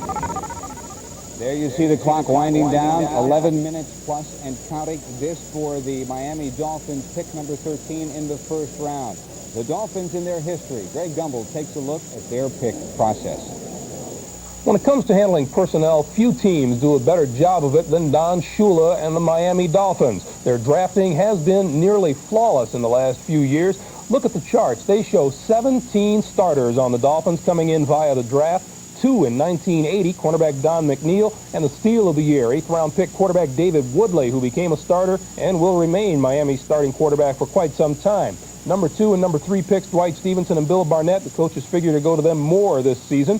In 1979, Miami did everything right. 7 starters out of that draft. Premium errors, the Dolphins have made them. Mel Land on the 3rd round in 79, Lyman Smith on the 3rd round in 78 among them. But the Dolphins have done such an all-around superb job in the draft, it more than balances. Any more drafts like the Dolphins had in 79, and the Dolphins will be a virtual power not only in the AFC East, but in the National Football League, just like the old days. Thanks, Greg Gumbel. Back at the Grand Ballroom at the Sheraton Hotel in New York City. You are looking at the floor of the Grand Ballroom, the 28 tables representing the 28 National Football League teams. We've had a lot of firsts here at ESPN since we hit the air in September of '79, and we'd like to wish congratulations to an individual who's had a number of firsts as well. Along with Jim McKay, Howard Cosell just celebrated the Wide World of Sports 20th anniversary this past weekend. Congratulations on a job well done. And Sal Marciano is with Humble Howard right now. Sal. If the National Football League and network television has a sex symbol, It is the wizard of words, the coach of the cosmos, the most recognizable man in America today, Howard Cosell. What is your opinion of the way the National Football League dips into collegiate talent every year? I think Pete Rozelle should win a Tony Award, an Emmy Award, and an Oscar Award for creating the most overrated, over-propagandized annual event in American sport. He's got to be accredited as a marketing genius. I think it's simply wonderful the way the print medium joins in as the principal tub thumpers of this nothing event. And I also think it's remarkable that the fans up in the galleries can be so sold and so utterly naive and unknowledgeable. The record of the annual draft speaks for itself. Let's take last year. Rams took Johnson, Texas, defensive back, first round. Almost destroyed their team. Rebellion, walkouts. They succeeded in losing their first two games to the inferior Detroit and Tampa Bay teams. The Jets, Lamb Jones, bust. The Giants, Haynes, defensive back, bust. As a matter of fact, as one reviews the history of the annual draft and what the New York teams have done, nothing has helped them less. I have in mind the memorable Rocky Thompson for the Giants. I suggest, since Burgess Owens, once a #1 draft choice with the Jets, and Otis McKinney, once a #2 draft choice with the Giants, since they made it, and made it big with the Oakland Raiders, I suggest all teams get down to the nub of the matter. They shouldn't draft players. They should draft Al Davis.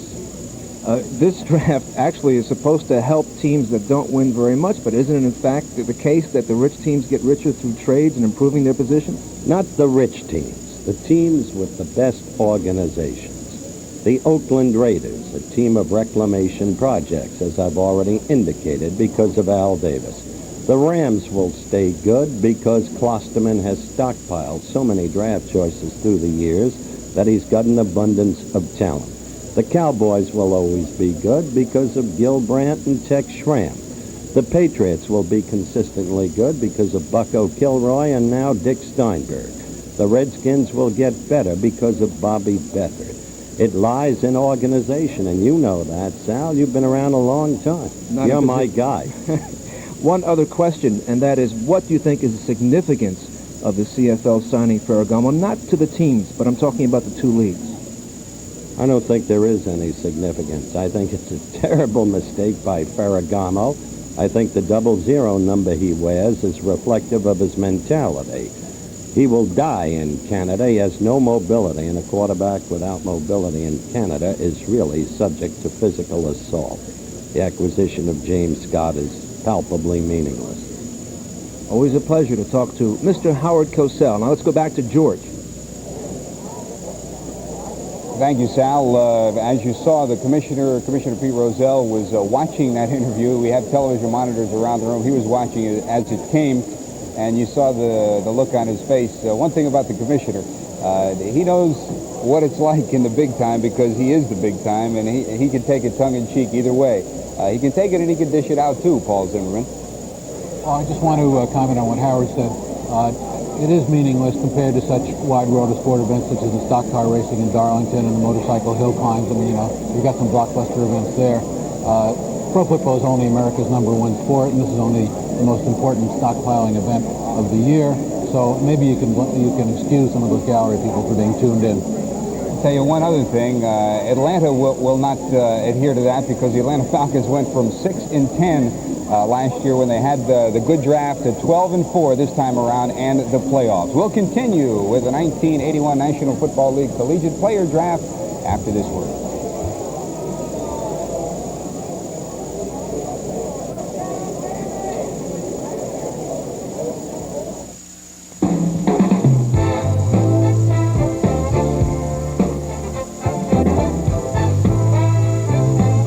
We'd like to welcome all the folks watching us at the Baltimore Convention Center, where United Cable is bringing our signal in today. We understand there's a crowd of about 500, hopefully up around 1,000 people. Watch the Colts as they draft action for the NFL draft. As the folks in Baltimore are with us. We'd like to recap again the trades that have been made.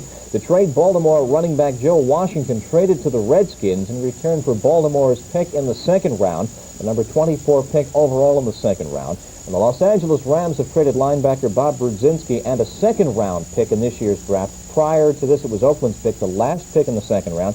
That pick and Brzezinski to Miami in return for the Dolphins' second and third round picks in this draft and a number 2 pick next year that had belonged prior to Tampa Bay. So that's exactly what the Rams have done. They have moved up now in rounds 2 and 3, and that relates to their first round selection, Mel Owens, the linebacker out of Michigan, who it was thought, Howard, that they would go for a quarterback, the Rams. Now they have the better position in the next 2 rounds to make a move towards a quarterback. Or a running back like they wanted McNeil, and Owens is a good selection because Jack Reynolds, the linebacker, is nearing the end of his career. We're waiting on the next selection for Miami. Of course, they have made those deals. Keith Van Horn selected by Chicago.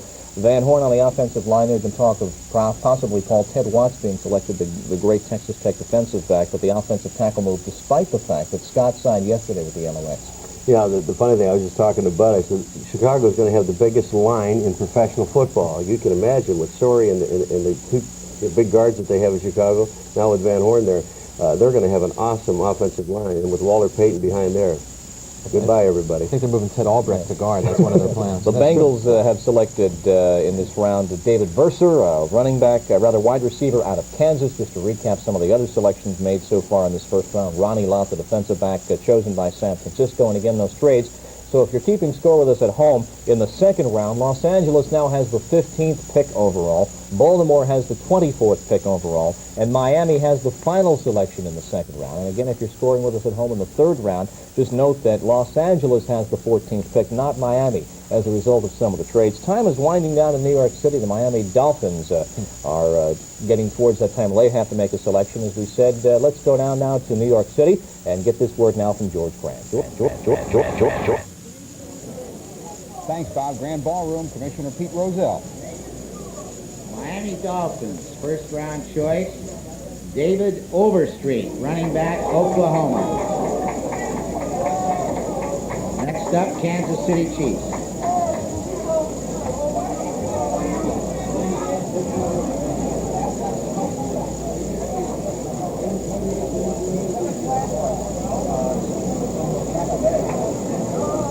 I take Marty McDowell. So, David Overstreet, and that was a bit of a surprise here in our telecast center. David Overstreet from running back. You say, nah, Howard Balzer. Define that, yeah.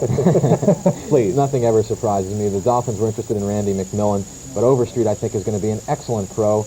He didn't run that much at Oklahoma because of the way the offense is structured there, but he can block, he can catch, he can run, of course, and he's going to help the Dolphins. The interesting thing, Neil Lomax, where is he going to go? And he could go to Denver in a couple picks, with Kansas City now taking either a wide receiver or a tight end. Okay, KC is up. The clock is running. They have a need for a tight end, and they have that selection also in the third round. Los Angeles pick. We'll pick up our coverage of the 1981 NFL Draft here on ESPN after these commercial messages.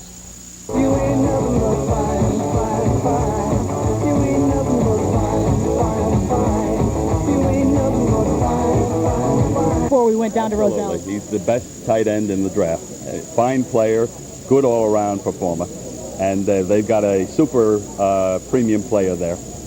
Okay, now with the Miami situation, they did take a running back. That was a surprise. Why? You had some feelings about that.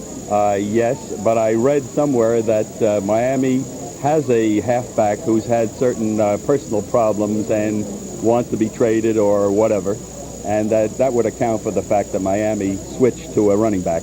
Okay, Willie Scott was just chosen. I'd like to add about George Parker. Someday when he grows up, he would like to be an agent representative someday in the NFL. So let's go back to George Grant and get some reactions to the Willie Scott selection. There are a whole lot of people that want a piece of that action. There's Jim Heffernan, the Director of Media Information for the National Football League. He's one of the individuals who's waiting for cards from the tables, and then we'll bring that back to the commissioner.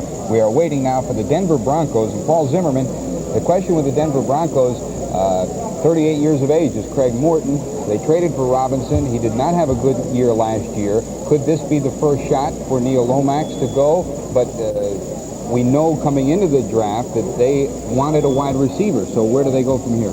Well, as far as being married to Matt Robinson, just remember that it was a different regime that made that trade. Nobody involved in it is around, so they don't have to feel responsible for that. If they go and draft Neil Lomax, it's their business. But they indicated to me they wanted to go either wide receiver or Willie Scott if he was there. I have an order of preference here. Verser was number 1, he's gone. Willie Scott number 2, he's gone. Then they liked Nichols, a receiver for San Jose, and Marty McDowell, another receiver. So right now I'm down at Nichols and McDowell. Yeah. Lomax, Did you think it would go this far before he went? Yeah, I had him projected in New England. Okay. All right, we shall see if he does come up in New England. The commissioner ready to make the selection for Denver, this in the first round. Commissioner Pete Rozelle at the podium. Denver Broncos. Denver Broncos, first round choice. Dennis Smith, defensive back, USC. Next up, Detroit Lions. The third University of Southern California athlete to be selected so far in this polling among the top 15.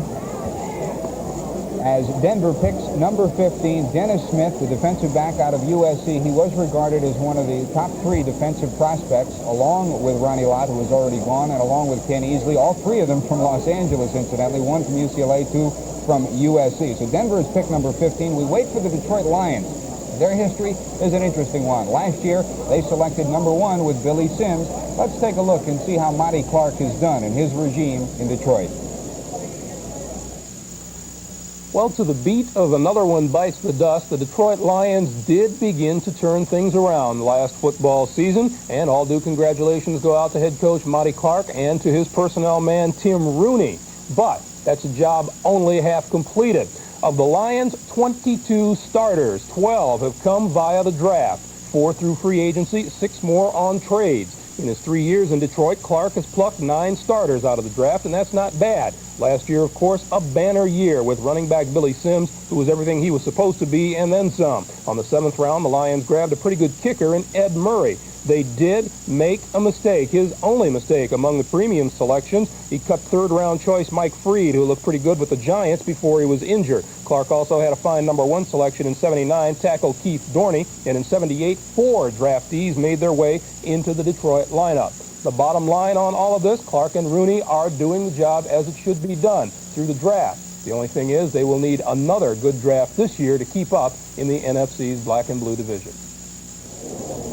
The Detroit Lions ready to make selection number 16. We should make a mention, though, even though they were 9-7 last year, they did benefit from the year before after the number 1 selection of the parity schedule. In other words, after the bad season, they ended up with an easier schedule. They still did not make the playoffs, even though they did improve to 9-7, but they did not make the playoffs, even though they started off red hot.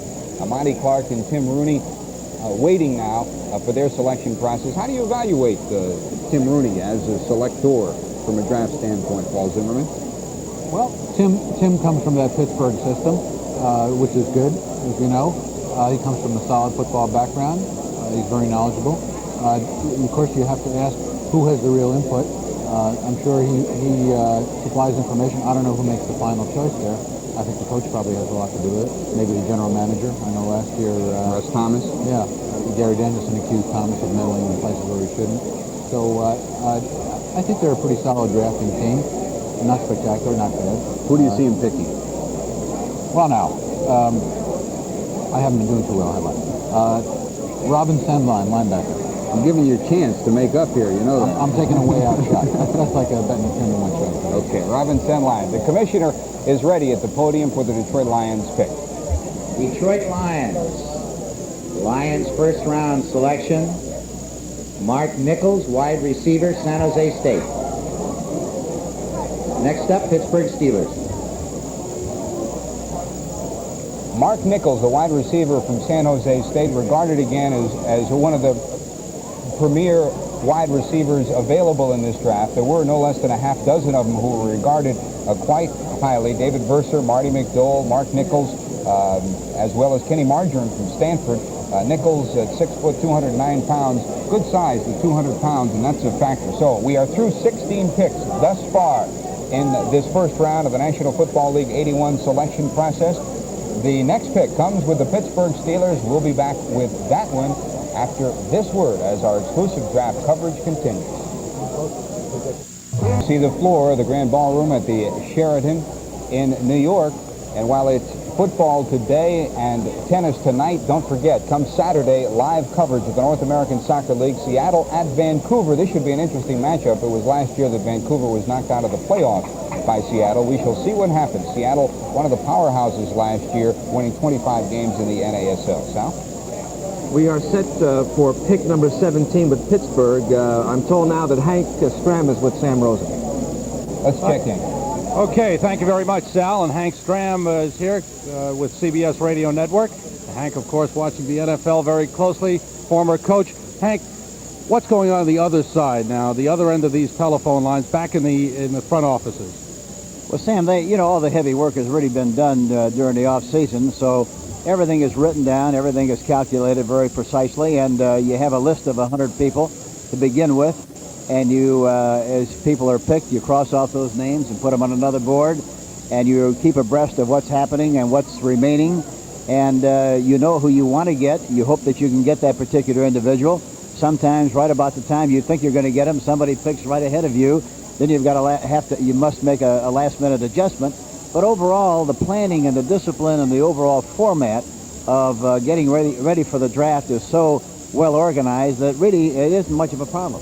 Is it much of a scramble, though, when somebody picks someone that maybe you were going to draft or that you had your hopes set on, you thought you had a good shot at getting him, somebody picks ahead of you, do you then scramble? Well, you have to be disciplined and prepared well enough to know that, he might be taken. So everybody that you have to say, well, we'll take him, but in the event that he's not available, we'll take him. So in the event that comes, you don't have that wild scramble. For example, I'm sorry, Hank, for example, we saw St. Louis wait till the last second before making their pick.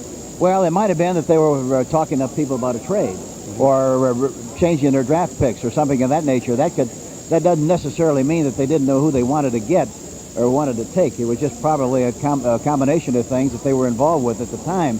But basically, it's got to be the either or thing, and usually the teams that draft well are in that position where they know precisely if he's taken, we're going to take this fella. If he isn't taken, we're going to take this one, and that's the way it has to work. Thank you very much, Hank Stram. Now back to Sal. Okay, Sam, in terms of time, the 1981 draft is about an hour and a half old. We're still in the first round. We've had 16 picks. Not one defensive lineman has been picked. And Pittsburgh is up next, and the Steelers need help on the defensive line. L.C. Greenwood and Joe Green will be 35 by the time the 1981 season begins. A quick comment from Paul Zimmerman vis-a-vis the Steelers. I only have two words to say about the Steelers, and that's Keith Gary. There's the pick from Paul Zimmerman. Keith Gary of Oklahoma, regarded as the premier pick for the Steelers coming up. Well, what do you think of Houston's Leonard Mitchell? He has Oakland written all over him.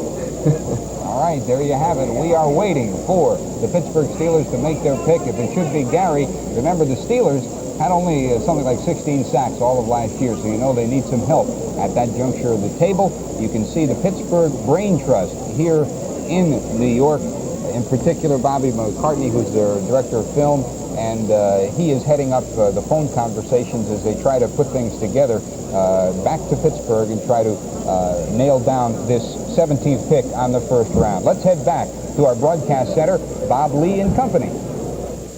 Let's recap exactly what's happened so far. Again, the top three picks made within 4 minutes. George Rogers, Lawrence Taylor to the Giants. Freeman McNeil taking a shot with the Jets now. The running back out of UCLA. Seattle going for Kenny Easley. St. Louis for E.J. Jr.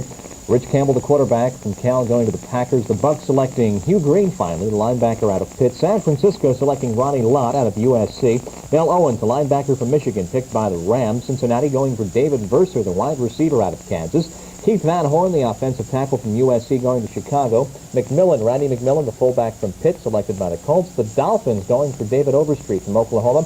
Willie Scott, the tight end out of South Carolina, was the selection of the Chiefs. Denver going for Dennis Smith out of USC. Detroit, Mark Nichols of the wide receiver out of San Jose State. I'm Bob Lee here on the broadcast center with Bud Wilkinson, Paul McGuire, and Howard Balzer. We've looked at the picks, Bud, from a coach's standpoint. Who has done the best job of filling the glaring gaps that existed on some of these teams? Well, I think you're always hopeful that you'll get the man you want. And the ones that stand out to me, I don't think that Tampa Bay felt Hugh Green would be there. And the fact that he was a delightful surprise. Ronnie Lott going to San Francisco. Same and thing. Oklahoma. Next up, Minnesota Vikings. Okay, there you have it. That was the commissioner, Pete Rozelle, and as Paul Zimmerman had indicated, Keith Gary, the defensive end from Barry Switzer's Oklahoma Sooners, is picked by the Steelers, number 17 in the first round. So Keith Gary, defensive end for Oklahoma, goes. Next up, Minnesota, Paul Zimmerman. Well, I'm on a streak now. There's no slowing me down. I had gotten very little indication from them what they would do. I projected Mark May, the big tackle from Pittsburgh, but I think Brian Holloway of Stanford is still there, so he might be the line pick. If they want to go big back, it would be Wilder of Missouri. But I would guess a lineman May or Holloway. But I've been wrong before. We had to break away rather rapidly from Bristol in the broadcast center. Bud Wilkinson was in the middle of a thought in that one. Bob Lee is standing by at the broadcast center in Bristol with their evaluation of what has transpired. 17 picks so far. Pittsburgh has just taken Keith Gary, the defensive end from Oklahoma. The clock running down there shows 13 minutes plus. And as it stands right now, this is for the Minnesota Vikings pick. 13 minutes and counting for the Vikings. Let's go back to the broadcast center and Bob Lee. Thank you very much, George. Grand. And Bud, we were in mid-sentence before Keith Gary was selected by Pittsburgh. Again, your point that who was making the best selection from a coaching standpoint in this first round? Well, from the standpoint of what they needed and what they hoped to have prior to the draft, and I think I was talking about Bill Walsh in San Francisco having the opportunity to get Lott of Southern California, who everybody believes is going to be an all-pro and is going to play some 10 years. I also think that Marv Levy at Kansas City is very, very happy because he needed a tight end badly, and he did get Willie Scott. Needs for the Minnesota Vikings as we project now. They have the next pick, and they have a good 12 minutes left. They need an offensive lineman, tight end, wide receiver. Paul, to your mind, Richards has been mentioned out of Missouri as a possibility. Richards has been mentioned. If they need a tight end, I wouldn't be surprised to see Purdue's David Young go to Minnesota. I agree with Bud 100% on the Kansas City. Kansas City's been saying it since the end of the season. We want a tight end.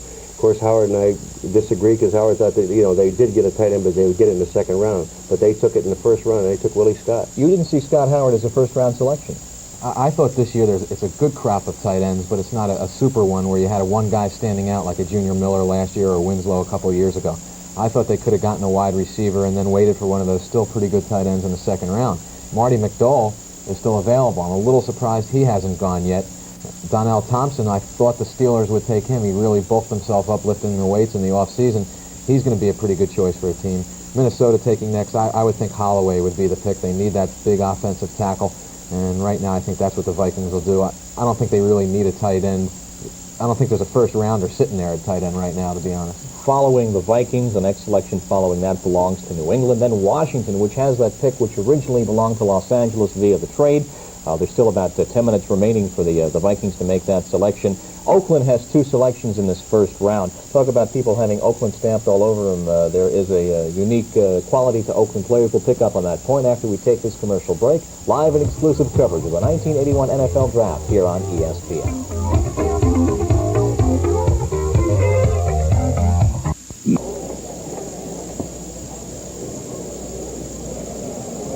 The clock winding down, 10 minutes and counting for the selection of the Minnesota Vikings, the 18th pick overall in this first round of the National Football League draft. Just completed. Pittsburgh has taken Keith Gary, the defensive end from Oklahoma. The Vikings set to make their pick. Then after that, the New England Patriots, and after that, the Washington Redskins. The Vikings pick, and then New England, Paul Zimmerman. Well, the Vikings don't take Donnell Thompson. I'm pretty sure New England will. I don't think they thought he'd be available. They'll be very surprised if he is, and they'll be very happy about it because their defensive line shows a lot of age, and they have to get something done there. They indicated that they might even go Lomax if Thompson's gone, just out of necessity of getting a good highly projected player, and then maybe trading him or as insurance for broken knees or whatever.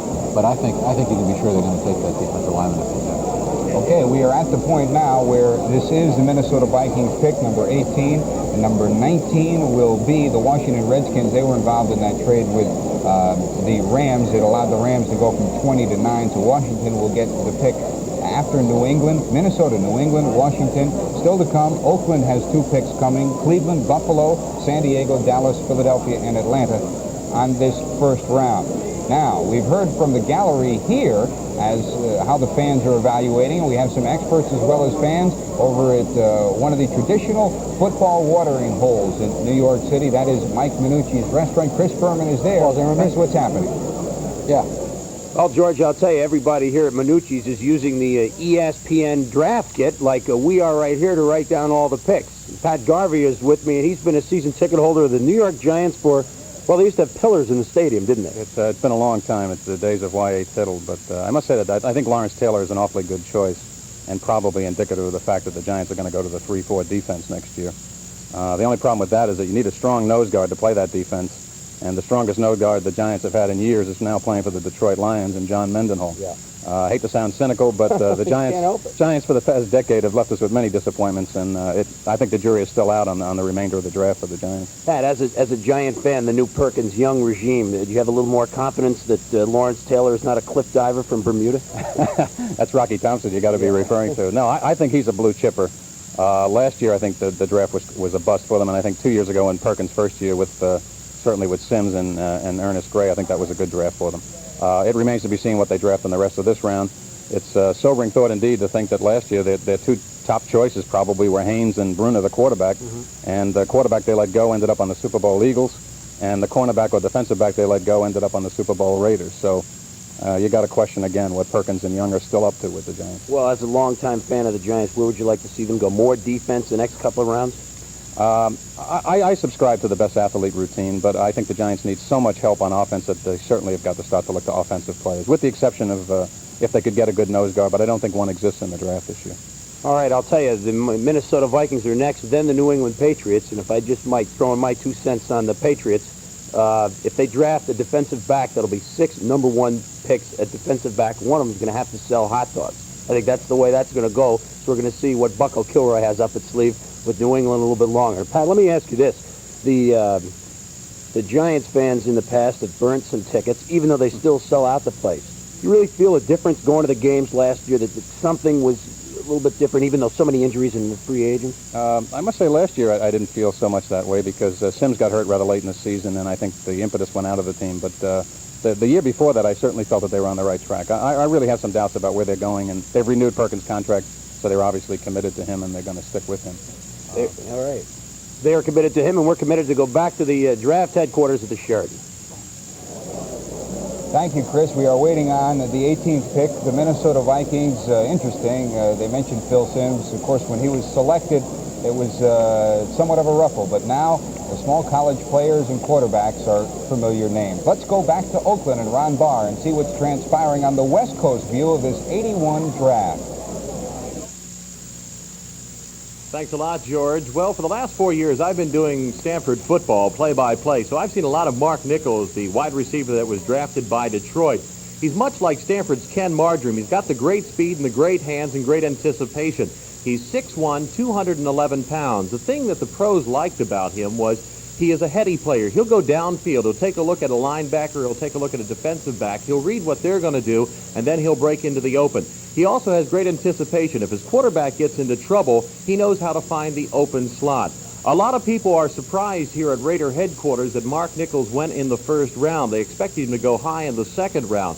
But again, he has that great intelligence, that great speed, great anticipation. He is definitely a very valuable player, and I think the Detroit Lions will find him very useful to their type of offense. That's it from Raider headquarters. Now let's go back to New York.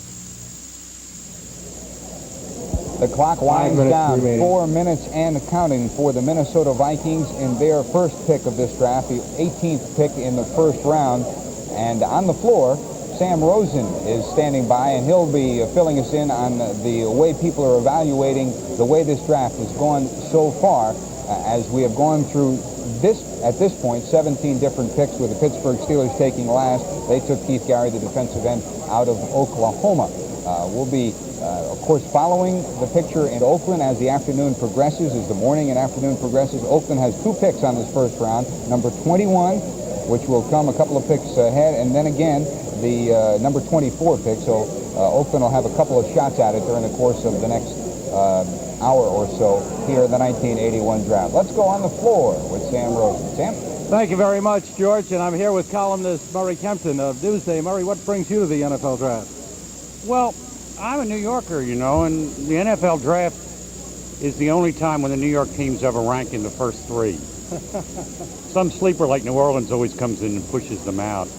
And then I come to hear the Giant fans protest the draft. It's the only democratic procedure we have left in this city. And this year they sounded very happy.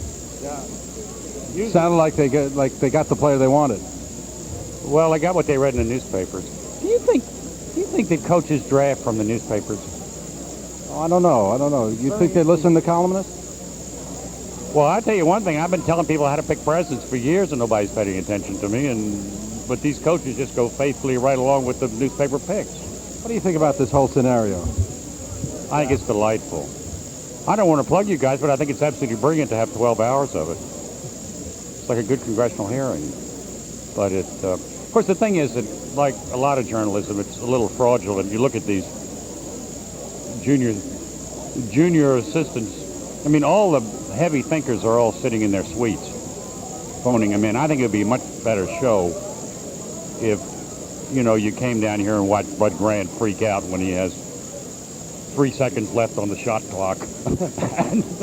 Anyway, thank you. It's good seeing you. Thank you, Murray Kempton. Now back to George Grant. Okay, Sudden Sam with Murray Kempton. We get every angle of it here for the 1981 National Football League draft. Sal, we're waiting on Minnesota's pick. So far, we've had the running backs, the defensive backs, and the linebackers selected. How about the interior linemen? There's a center named John Scully out of Notre Dame who gets the highest ratings from all the scouts. He's still available. Perhaps Minnesota might go with Scully. Scully succeeded Dave Huffman when he went to the Vikings, and they are projecting Scully perhaps as an offensive tackle. I want to ask our resident expert here, Paul Zimmerman, what do you think about that possibility? I think tackles get drafted before centers. I think centers are a little too limited. It's easier to take a tackle and project him to center than center and project him to tackle. Why? Because tackle has to be a better athlete. He's out in the wide open spaces where he has those rushing ends and there's more territory to cover. Has to be quicker feet and a better player. Although they say Scully is very good downfield. Well, they got enough guys downfield. Okay. All right, let me interrupt just for a moment. That's Jan Van Duzer, the director of the overall draft today here in New York. They may very well be working on a trade at this very moment as Minnesota's pick is up, the number 18 selection. Jan has been on the phone with the folks there. He is walking across the room now. Let's see if we can piece this trade together. He's over talking with Don Weiss and Jim Heffernan now. They have a card, so they have either a trade and a selection or possibly just the beginning of a trade as it unfolds here. We are close to 2 hours into the draft. We have gone through 17 picks. This is Minnesota's selection number 18 in the draft thus far. Now he's going over with the commission. We should explain that as much as possible, they try to reflect and investigate each one of these movements as they occur. In other words, if there's a trade for a draft pick, say on the 4th or 5th round, they have work here that has to be done. In other words, they have to see if that pick is available. They have to see if it wasn't traded before. So they try to do that as much as possible so that they don't announce a pick and then maybe a day later or 2 days later they find out that they couldn't have made that selection. So it takes a little bit of time to do that. That's Jan Van Duzer's job to make sure that that is done and done before the selection is announced. It is pretty obvious at this point that something is working as Jan Van Duzer and the clock runs out. Minnesota Vikings. Vikings trade their first-round choice to the Baltimore Colts. Minnesota will receive Baltimore's second choice in this draft, which comes as the 11th pick in the second round. They will also receive from Baltimore a second-round pick that Baltimore had acquired from Washington by way of L.A., which is the 24th selection in the second round. So Baltimore trades its first-round choice, rather, Minnesota trades its first-round choice to Baltimore for the 2 seconds. Plus a fifth, the third choice involved, I'm sorry, the third choice that Minnesota received from Baltimore is Baltimore's 5th round choice, which is the 12th pick on the 5th round. So Minnesota received 2 seconds and a 5th for this first round choice of Minnesota's. Baltimore, on Minnesota's selection in the first round, the Colts take Durnell Thompson, defensive tackle, University of North Carolina. Okay, there you have it. the commissioner announcing it again. To reiterate, Jan Van Duzer sitting there with the commissioner, making sure that it is Next team verified. selecting in the first round. That is Donnell Thompson for Baltimore. The Colts take Donnell Thompson, and that in the trade, Minnesota trades 3 picks all told, 2 second-round picks and a 5th-round pick. They pick up from Baltimore. The Colts will select Donnell Thompson as the 18th player on this, the first round. The New England Patriots are up next. The defensive tackle from North Carolina, Donnell Thompson, selected by the Baltimore Colts on this, the first round. We'll be back with more of ESPN's live and exclusive coverage of the 1981 National Football League Collegiate Player Draft after this word. We are back at the New York Sheraton Hotel, the site of the NFL Draft. I'm here with Carrie Roselle, the wife of Commissioner Pete Roselle. How many drafts is this for you? This is my 8th, Sam. And love it. Fun. Now, what about the... Oh, I think your husband is about to make the next announcement. I hope it's not as complicated as the last. New England Patriots. Patriots first round selection. Brian Holloway, tackle, Stanford. Next up, Washington Redskins on the choice exchange with the Rams. What's it like in your household coming up to the draft? I would say it's probably a little confusing because 9 times out of 10 we have a lot of people in the neighborhood are calling and saying who's going to be the first round pick and so on and so forth. And I think this year particularly with the Giants having the 2nd pick and the Jets having the 3rd pick, you know, people are interested and they think, of course, we've got all the answers. They're wrong. We know. Do you plot out the draft yourself? No. No, I must admit, that is one thing I don't do. You and the commissioner talk about who you think will be drafted? Well, I think like most people, I think we discuss what the top picks will be, and I think that also, because we're New Yorkers, we're interested in what's going to happen in our own city. And then, of course, when you've got somebody like George Rogers, everybody talks about that. He's so special. So it's always an exciting time. Always. It's never dull. And we always have a lot of kids in the neighborhood who want to come to the draft. I feel like I should be selling tickets. Thank you very much. Carrie Roselle, wife of Commissioner Pete Roselle. Now let's go to Bob Lee at Sports Center in Bristol. Thank you very much, Sam. So we went actually some 16 selections into the first round of this year's NFL Draft before a true defensive lineman was selected. Pittsburgh on the 17th pick going for Keith Gary. Donnell Thompson, the selection from Baltimore. Next up, Oakland Raiders on a choice obtained from Houston. Okay, in case you missed that one, in case you missed the tail end of it, Pete Roselle was making the selection. The Washington selection, they took Mark May, the offensive tackle from Pittsburgh. So 2 offensive linemen back-to-back.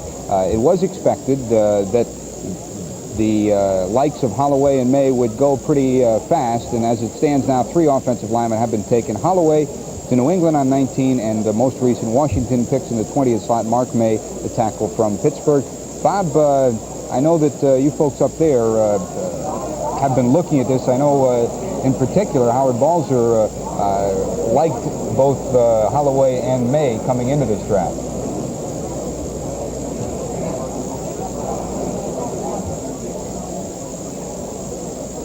Not only did he like Holloway and May coming into the draft, but just before the Patriots made their selection, not to put on our 20/20 hindsight, but you were explaining the logic prior to the selection, why the Pats would make such a move.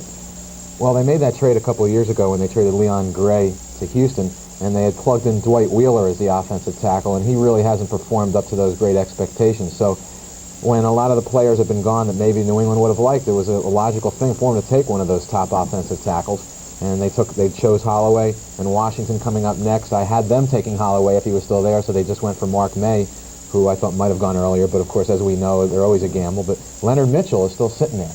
And Oakland's up? Oakland's up. I don't think they'll take him right now. They could take him if he's still there in the later pick.